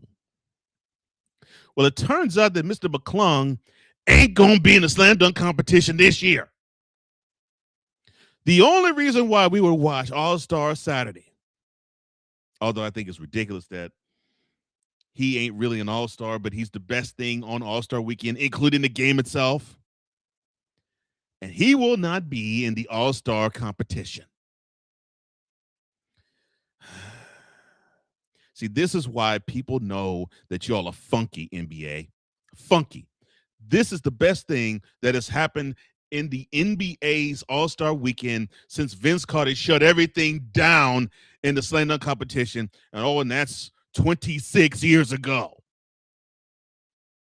Yes, I know there have been some other highlights between then and now, but basically, we actually are tuning in to see this boy do jams. We don't know what the heck the others are doing. And now the reason why we would want to watch the slam dunk competition is going to be watching just like we are. Jeez. Memo to the NBA. Get the All-Star game to actually resemble something that you care about watching. Because the way that you're presenting it, you don't want to see it. And almost it's almost akin to basically saying the way the NBA is set up, you all are ridiculous.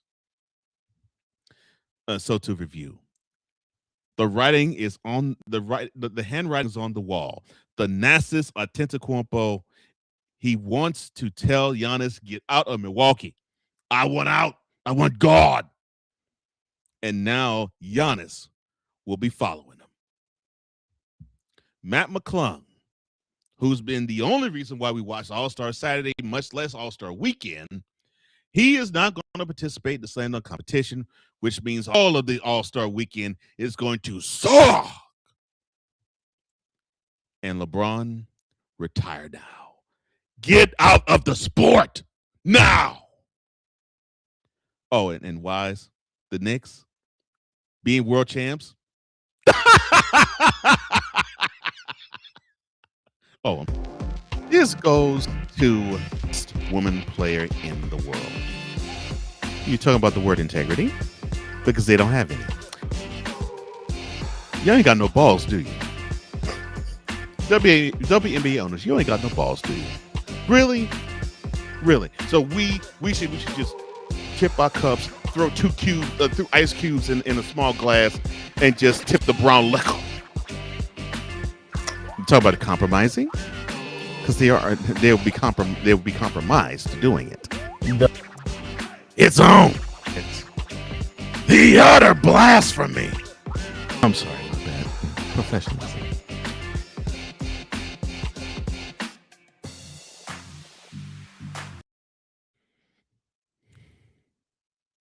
That was therapeutic. Thank you, sir. You cannot go without taking shots. Oh my God. I was not taking shots. Cool McCain, Eagles Elite Podcast. I got a surprise for you, sir. And Playmakerz and the Playmakerz Sports Talk. He says, retire. That's right.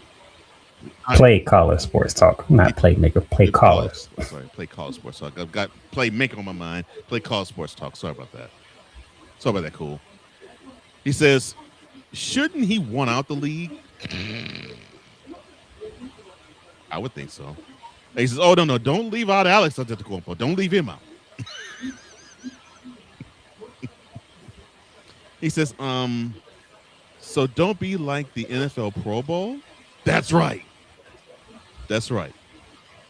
I want to see this new format because we world versus the United States. So, well, hopefully that will be the reason why people tune into the All-Star Weekend, because it will not be a slam dunk competition. Not this year. I don't even know who in it. They ain't even announced who's in it yet. So. I don't think we give a crap. And when I say we, I'm talking about all of us. I don't think we give a crap. And the funny thing is, it is still the way that it is. That means y'all ain't listen to the best slam dunk contest person who called y'all out, by the way. Vince Carter.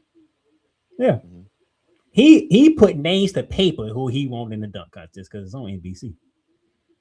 And who was the other one besides LeBron? No, he ain't called LeBron. I can't even remember who he called out. I gotta go back and find it. Even Trace McGrady's like, y'all, come on, man. They are trying. NBC, their first mission was to just get y'all ready for the All-Star weekend. They trying to bring it back. Yeah. Bring back to the promise. And the way that Coach Johnson just sounded, I don't think it's working. No. Credit NBC, they probably will put on a spectacular broadcast, but the players aren't helping them out. Do me one favor. Let Kenny Smith do the dunk contest. Let's go home. Let's go home, ladies and gentlemen. Let's go home. I gotta have that.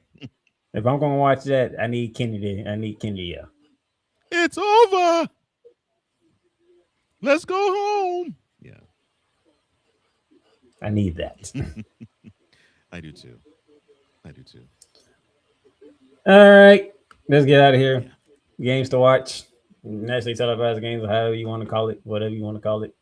However you feeling, don't matter. Right. Starting the college ranks tonight. Yeah, almost about an hour. The 20th ranked Louisville Cardinals, they are in Cameron Indoor to take on the 4th ranked Duke Blue Devils. That is on ESPN. Same time, FS1, Penn State, Ohio State. Sorry, you can't use your joke, sir. I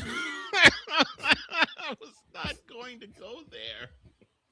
You can't go there anyway.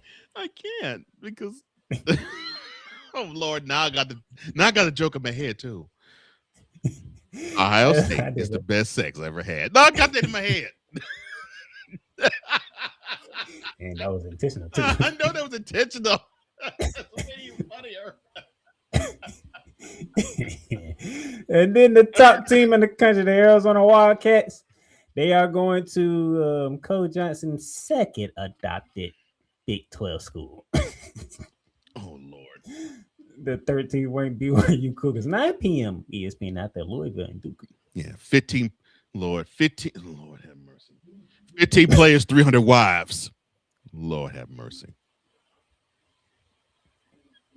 Tomorrow, this is going. Oh boy, 7 p.m. Peacock. That's your matchup of the week right there. The 5th ranked Cornhuskers are going to Michigan, Ann Arbor, Michigan, to take on the 3rd ranked Wolverines. It is 5 versus 3. Ladies and gentlemen, do not adjust your TV sets. We are not talking about the Cornhuskers and the Wolverines playing football. This is a basketball ranked top 5 matchup. Oh, I'm watching. Oh, I gotta watch that. I gotta see this. Cornhuskers, if y'all for real, we're gonna find out tomorrow. Yeah, because Michigan, that's a tough tough team. Tough team to get a dub on. All right, sir. I will give you this moment to call out John Calipari. John, your team has sort of slid a little bit. You know, I thought that when you got to the program that we're going to see Arkansas take the bull by the horns and actually lead the SEC and lead Arkansas into greater prominence. But you keep slipping. Don't slip with Oklahoma. Go to Norman, embarrass them, prove that you are the better team, and get out there with a dub. Go back to Fayetteville with the W and smile on your way out when you beat that maroon and cream team and tell them you don't belong in the SEC. Prove it to them. Prove it to them tomorrow, Tuesday.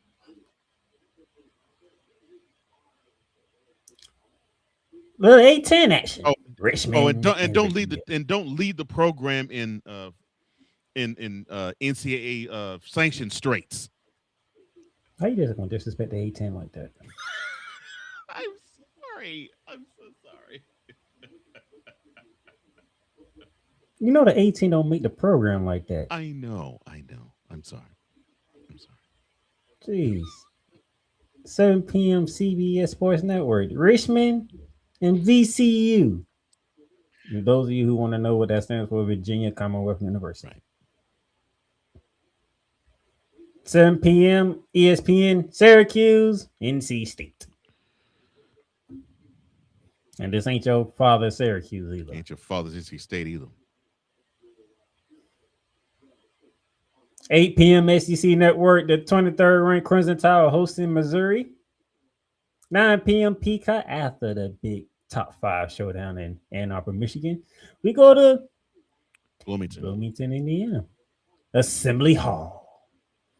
Well, all of a sudden, the 12th ranked Purdue Boilermakers Cole Johnson. They get to go against the Hoosiers on the Peacock. Well, Boilermakers, you reading too many of your press clippings. Come on now. You're supposed to be a top 10 ranked team. That's not good. Now, take that conference rival, take your biggest rival, beat them to the dirt. Prove that you're much better than the Hoosiers. Prove that you're the team in Indiana. And maybe you can get back to the top 10. Otherwise, you're doing what Houston's doing. They're slowly sliding down. Yeah. Or as Tom Petty used to say, you are free. Free falling. You don't want to do that. And then 9 p.m. on the ESPN, the 18 ranked Vanderbilt Commodores trying to right the ship. They trying to right the ship now. But here comes Kentucky. What happened, Vanderbilt? I thought you turned the corner. Oh yeah, you did turn the corner, and then all of a sudden you ran right into a right fist in the face. Oh, a couple of them at that. Yeah. One being from the Florida Gators. Yeah. Okay. I'm sorry, that's what happened. My bad. Continue. He said y'all were gonna be ready for the defending champs, and they took your cookies anyway. And the way Vanderbilt is, definitely in basketball. They consider Kentucky to be their number one rival. I don't think they are, but they consider Kentucky that because they make it a big deal when Kentucky goes to Nashville every year. They make it a big deal. Then again, there's a lot of people in Nashville that root for Kentucky. It's similar. Kentucky to basketball is as similar as Alabama is to football. It's like these fans of these teams come from the doggone gutter. I'm like, you don't even rep this color. You don't even wear that color. How in the world are you a Wildcats fan? And I only know this because of January, February, and maybe March. And for the Tide fan, I only know that you're a Tide fan around here September, October, and November. How is it you just come from out of nowhere? You don't root for the Kentucky football team in the fall, and Tide, you don't root for the basketball team in the winter. Although they're better, you don't still root for them. Where y'all come from? Do I need to just simply just take a vat of Raid and fumigate the city? Jeez. It's like Kuma King said last week. They can root for whoever they want to root for. Well, I don't begrudge them that, but I mean they just come from out of nowhere. It's like they come from the cracks of the sidewalks. They come from the septic tanks. I mean, they just come from everywhere. Well, that's tonight and tomorrow. Wednesday, Tennessee and Georgia. Unfortunately, it's basketball, not football. And unfortunately, both of them ain't ranked. 7 p.m. SEC Network. Also 7 p.m. Big Ten Network. USC and Iowa. 7 p.m. Peacock. The 23rd ranked Red Storm. Rick Pitino, you got back in the rankings. Now you're hosting Buck. Congratulations, Rick. Now, let's see if you can rise above that. Let's see if you can actually claimed to be the number 2 team in the Big East. Let's see if you can do that. 7 p.m. ESPN2. Auburn hosts Texas. Now let's see if Auburn can ride that win in Gainesville, and let's see if they can actually put a team away in Texas that they should put away. 9 p.m. ESPN2 after Texas and Coach Johnson gets a doubleheader. You go from Texas to the 10th ranked Cougars, and one half of Coach Johnson's favorite city. Yes, they're playing in one of my favorite cities, Fort Worth, to go against TCU. And for those who don't know what that is, that's Texas Christian University. 9 p.m. Eastern, 8 p.m. in Fort Worth. ESPN2 will have that tip. And Houston, be glad that you still are in the top 10, because I would have dropped you further. But be glad you're in the top 10. Now prove that you are better than that top 10. Prove that you're better than the number 10 ranking. And at 9 p.m. on the ACC network, Stanford heads to Corey Gables to take on the Hurricanes of Miami.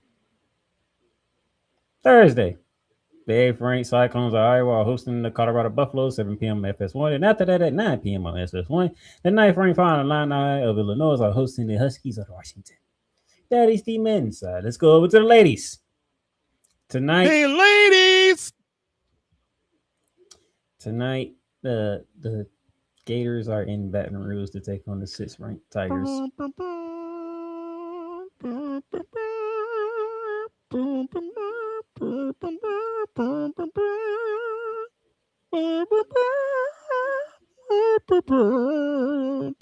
All right, we get it. My Lady Gators have no shot of winning this game. I'm sorry, they don't. They don't. They If it was the men's, it would have been different. But my ladies, no, that's not happening. They don't. Kim Murray gonna rock a loud dress suit, and they gonna slice us to death. The reason why you gotta wear sunglasses indoors. That's tonight. Tomorrow, West Virginia, ranked 22nd. They are in Salt Lake City to take on Utah, 9 p.m. ESPN Plus. Wednesday. B12. Speaking of, so you want to do that again? Because and this is actually in Champaign, so that's the unfortunate part. This is at home. This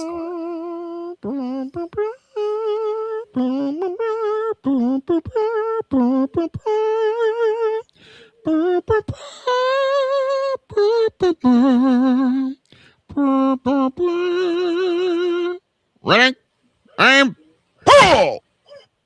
Running, aim, pull. Running, aim, pull.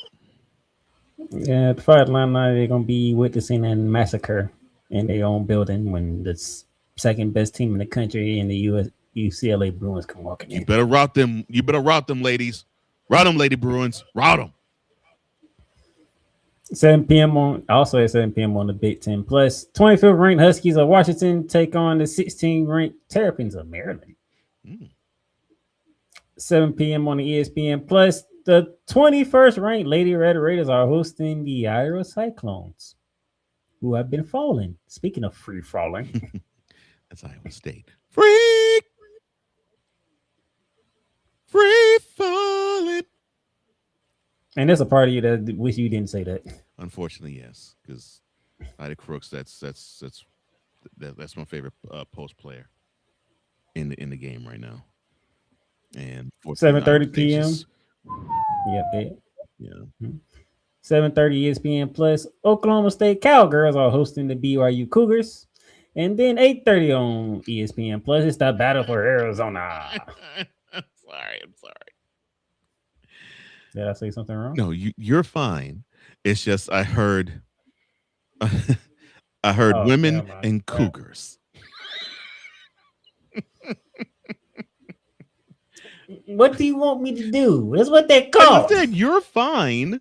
It's just you're terrible.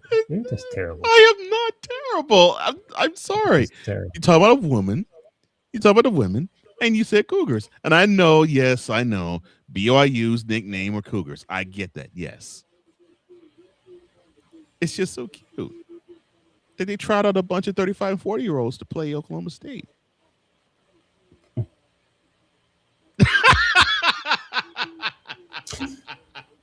Moving on to Thursday. And that sound going on is basically saying Cole Johnson's wrong as hell for saying it.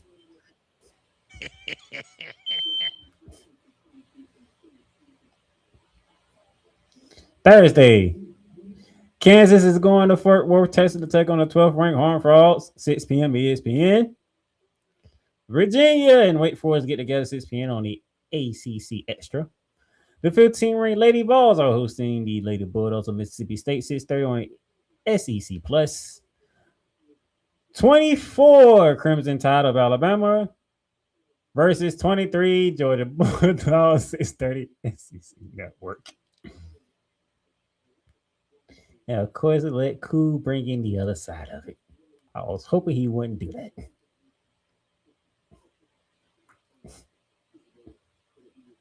All right, sir.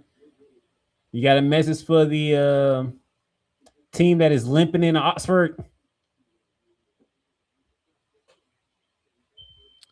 Don't take that L to South Carolina personal. Rebound, get back on the horse, and prove that you're a better team than Ole Miss. I mean, that's what you got to do. That was a big step for you. You put on your big girl panties on, Lady Commodores. You learn what it's like to play against a team that is Final Four ready right now. So block that out. You'll probably get another chance to play them in the SEC championship, SEC tournament. But prove that basically that was an anomaly in Columbia. Now you're going to Oxford. Put the Lady Rebels down. That's 7:30 on the SEC Network Plus. Louisville, the 7th-ranked Cardinals are heading to Stanford to take on the Cardinals. It's Cardinal versus Cardinal crime. Well, let me see. Hold on. Actually, it's if I'm not mistaken, it's Cardinals versus Cardinal, right? Cardinals versus Cardinal. So I think Stanford is called the Cardinal, not the Cardinals. But I may be wrong. 8 p.m. ESPN. Why is that game being televised? I don't know. Wisconsin are in Columbus, South Carolina. Yeah. Yeah. Louisville is the Cardinals. Yeah. Stanford is the Cardinal with no S. Really? This whole time? That's the truth. This whole time? No, it's the truth. Not you. Oh. Well, Wisconsin is in Ohio. In Ohio. Take on the 11th-ranked Buckeyes, 8 p.m. Big Ten Network. The Duke Blue Devils, ranked 20th. You're starting to get it together, Kara Lawson. Happy for you. Cool has a message for you all. He says, "Piss on Dookie." Not you. That includes the ladies. I'm assuming that would include the ladies, but yes, piss on Dookie. They are taking on Miami 8 p.m. on the ACC Network. Yeah, it's time for them to actually. We're talking about big girl panties for Vanderbilt. Duke has to do the same in the ACC. They got to prove that they are one of the better teams in the conference. And so far they haven't done it, but they're getting better by the game. Well, I hope the Lady Tigers got theirs ready because here comes South Carolina. I think Auburn, Alabama is going to have to prepare for a beatdown of epic proportion. 9 p.m. SEC Network. 9 p.m. on the Peacock. The 8th-ranked Iowa Hawkeyes. They are in LA to take on the USC Trojans. That disappoints me to not see a ranked number in front of USC and know that Juju Smith-Schuster, that Juju Watkins is not playing. And yes, Cool says all things Dookie. It's. I hate the fact that Juju has to heal, but girl, heal. Take all the time you need to heal, because we need to see how fire you're going to be when you return. But unfortunately, your team needs you because they are Dookie without you. Speaking of disappointments, Notre Dame, they are going to Berkeley. Yeah, what happened to the Lady Fighting Irish? I thought they were supposed to be like not necessarily the level of the Lady Longhorns, the Lady Gamecocks, the Lady Huskies, and the Lady Bruins, but the level below them. What happened? I guess they wanted to get beat down by 40 and 50.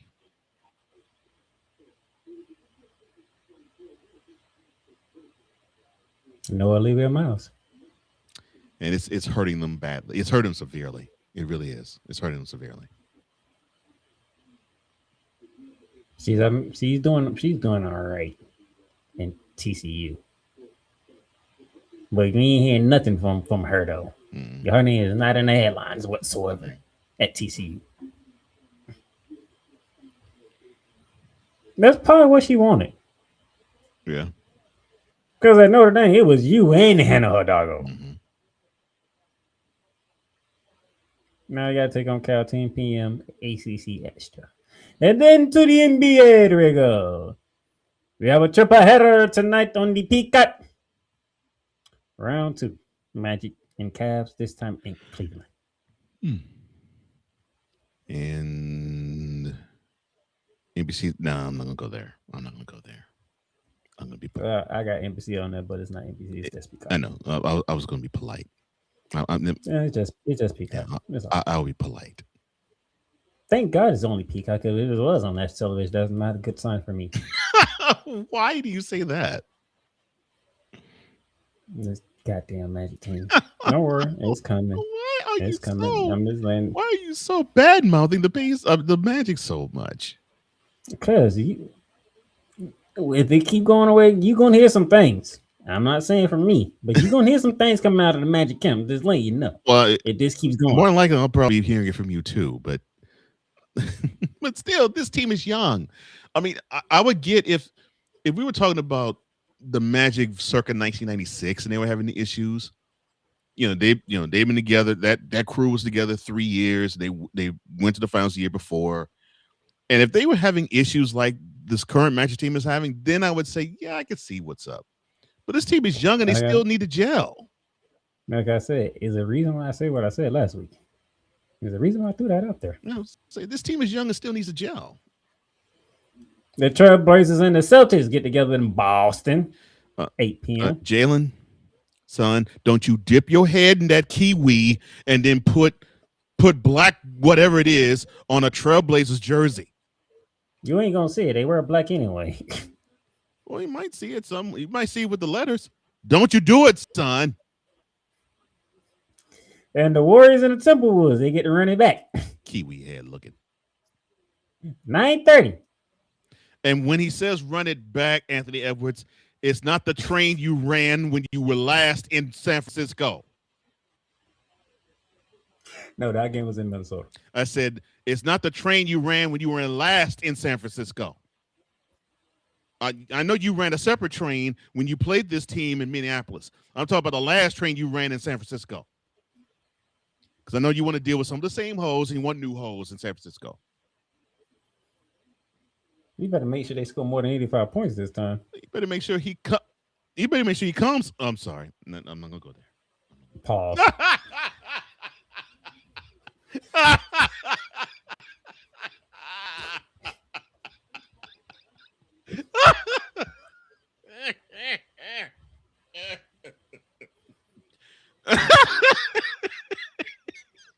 I was trying. I couldn't hold that one back. I got you, cool. I got you. Because I didn't say he was gonna put it in the chat. Beijing. Coast to Coast Tuesday. Oh my gosh, it's beautiful. The Bucks and the 76ers at 8 p.m. The Cole Johnson throw-up game. Yes. And then I think Cole Johnson has a question about the 10 p.m. game. Now I'm gonna say it. Why are you putting the Jazz on national television? Why? I get the Clippers. They got talent. The Jazz? Why? Why? What? So to make it interesting, you're going to invite people from the Salt Lake City stands to come down and actually play the Clippers? because that's the only way I can see that being interesting. Just make it a cute competition to see if you can see a Salt Lake City area person that can hang with an NBA player, because the team that is presently constituted as the Utah Jazz, they and they don't belong on national television. Wow. 8 p.m. Mountain Time tip-off tomorrow night. Yep, tomorrow night. At least you get to see the Clippers. I'm gonna say they deserve to be on the TV. They do. The Jazz don't. It'll be a funny thing. You watch that game and the Jazz win. Clippers. That'll be the most funniest thing ever. Too bad. I won't be in the house so they hear the reaction. I have to wait till Monday to get it. Oh my! Actually, no. He probably messages me. I might. If it's present on my mind, I probably would. But I wouldn't then. I probably have to see it and probably message you the next morning, because I wouldn't do this when this game's over, which will be what, 12:30 your time, 11:30 mine. No. Yeah. You'd be mad as I don't know what. Yeah. At the Clippers. Oh man. That's tomorrow, Wednesday, and Inside the NBA is back. Yay! Charles, you're working again. Now stop complaining. If it's possible, I want Inside the NBA to take up all of the Lakers Cavaliers coverage. Just a studio, studio broadcast of the 4 of them preempting the Lakers Cavs. So you just want Ernie, Shaq, Kenny, and Charles to cover the entire game? Yeah, because they'll be more interesting than what the Lakers and the Cavaliers will put on the court. Really? Luka Doncic, LeBron James? I'm sorry. For the exception of Luka Doncic and Donovan Mitchell. Donovan Mitchell? And really? Well, see, the only reason why Donovan Mitchell is exciting is he's marrying Coco Jones. That man got game too. He does have game. That's why I don't trip on him. He does have game. Same thing with Luka. Well, I'm sorry. Luka has game on the offensive end. Defensively, he takes melatonin and goes to sleep. Hey, LeBron's 40. He's still playing. And then he wants to get in fights with Dennis Schroeder. I must have missed that one. What do you mean? You remember that? Johnson's talking crap. Schroeder talking about. I was talking about LeBron. So you confused me. No, I was saying Luka takes off on defense, takes melatonin, and going to sleep. He wants to do that and talk crap to Dennis Schroeder. Now LeBron, he's so busy wanting to prove that he's 41 and can still play, while still needing to have Rogaine. Hey, look at that. His fault that jackass turned down $82 million. Yeah, well, no, it's not. But instead, he could have been playing with Luka, dummy. Well, I mean, that's what the hothead did. I don't know what to say on that one. That's why Luka's like, that's what you get. Yeah. You don't bounce around. Since Dennis Schroeder actually denied that contract, he done bounce around for almost every goddamn team in the league. Well, the man got traded 3 times in a 1 week? Yeah. I actually felt bad for him now, to be honest. Like, damn. I feel bad. You can pass around like, no, I ain't gonna do it.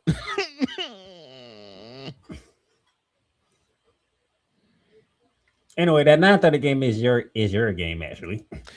The Spurs traveling down I-10 180 miles east. Again, to play the Rockets. 9:30 p.m. tip, 8:30 p.m. in Houston. And you dummies don't hang on a goddamn rim before the game. And Rockets, you got to prove you can beat this team. You take them too lightly whenever you've taken them too lightly whenever you played them. You can't take them lightly. This team is too good for you to basically say, "Oh yeah, this is a dub." No, take them serious.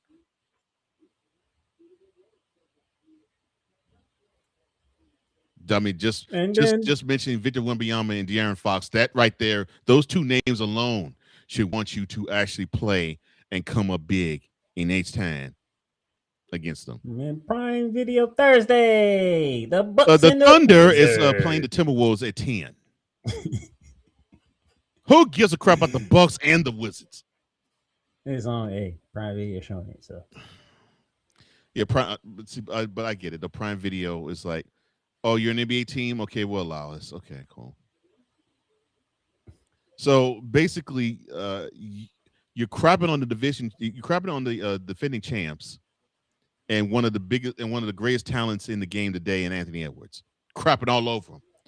The lead-in is the Bucks and Wizards. Why? Bucks and Wizards. The lead-in to their game is the Bucks and the Wizards. Yep. And then the nightcap is the Thunder and the Timberwolves at 10 p.m. And which is going to be interesting to see how many people are going to step in and watch that game. So let's get this straight. This game's in Minnesota. Tip-off local time is 9. Yep. NBA, 9. Yep. Get up. You can't have a game locally starting at 9 p.m.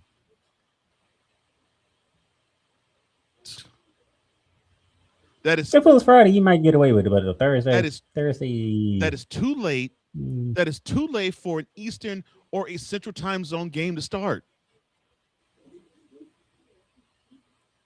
You can get away with starting earlier in the West Coast because you want to make sure you get as many eyes on the East Coast to watch. But you can't have a game start in the Central Time Zone at 9 p.m. Lord have mercy. Look, Silver, somebody's smoking some weed, or someone's doing the Tony Khan special. Stop.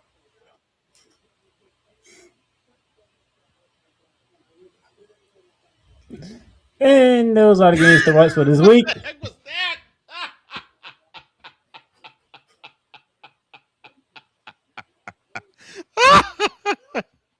Oh, somebody been hanging out with an orange head. Just throwing that out there. Oh. Just to throw that out there. Kudos to you, sir. But thank you for tuning in. Thank you for watching. Yes, thank you. On the Playmakerz Network YouTube channel. Thank you for watching on my personal LinkedIn page. And remember, you want to listen to the podcast version of this, Spotify, Apple Podcasts, Amazon Music, iHeartRadio, and wherever else you can find your podcasts. And those of you who are listening to us on the I'm missing one. What, Real Wise Radio? Oh, Real Wise Radio. Appreciate you, and hope you enjoyed this fun edition of Shooting Lights Out. For Cole Johnson, I am the Playmaker down in Sunners, and we'll beat you. Yeah, dear. You've done good. You've done great. But you can't stop here. You can't stop now. You gotta keep going. Through all your trials and your tribulations, you gotta keep pushing. Now, finish your canvas. Yeah, gotta get it out the mud, that's the only way to win. Who am I to point the finger like I never ever seen? Been through the ups and downs like the letter N. They don't let you through the door, better kick that bitch again. Cause that's the only way to win. That's the only way to go. Gotta get it out the mud, gotta get it out the flow. Cause that's the only way to go. Let's go.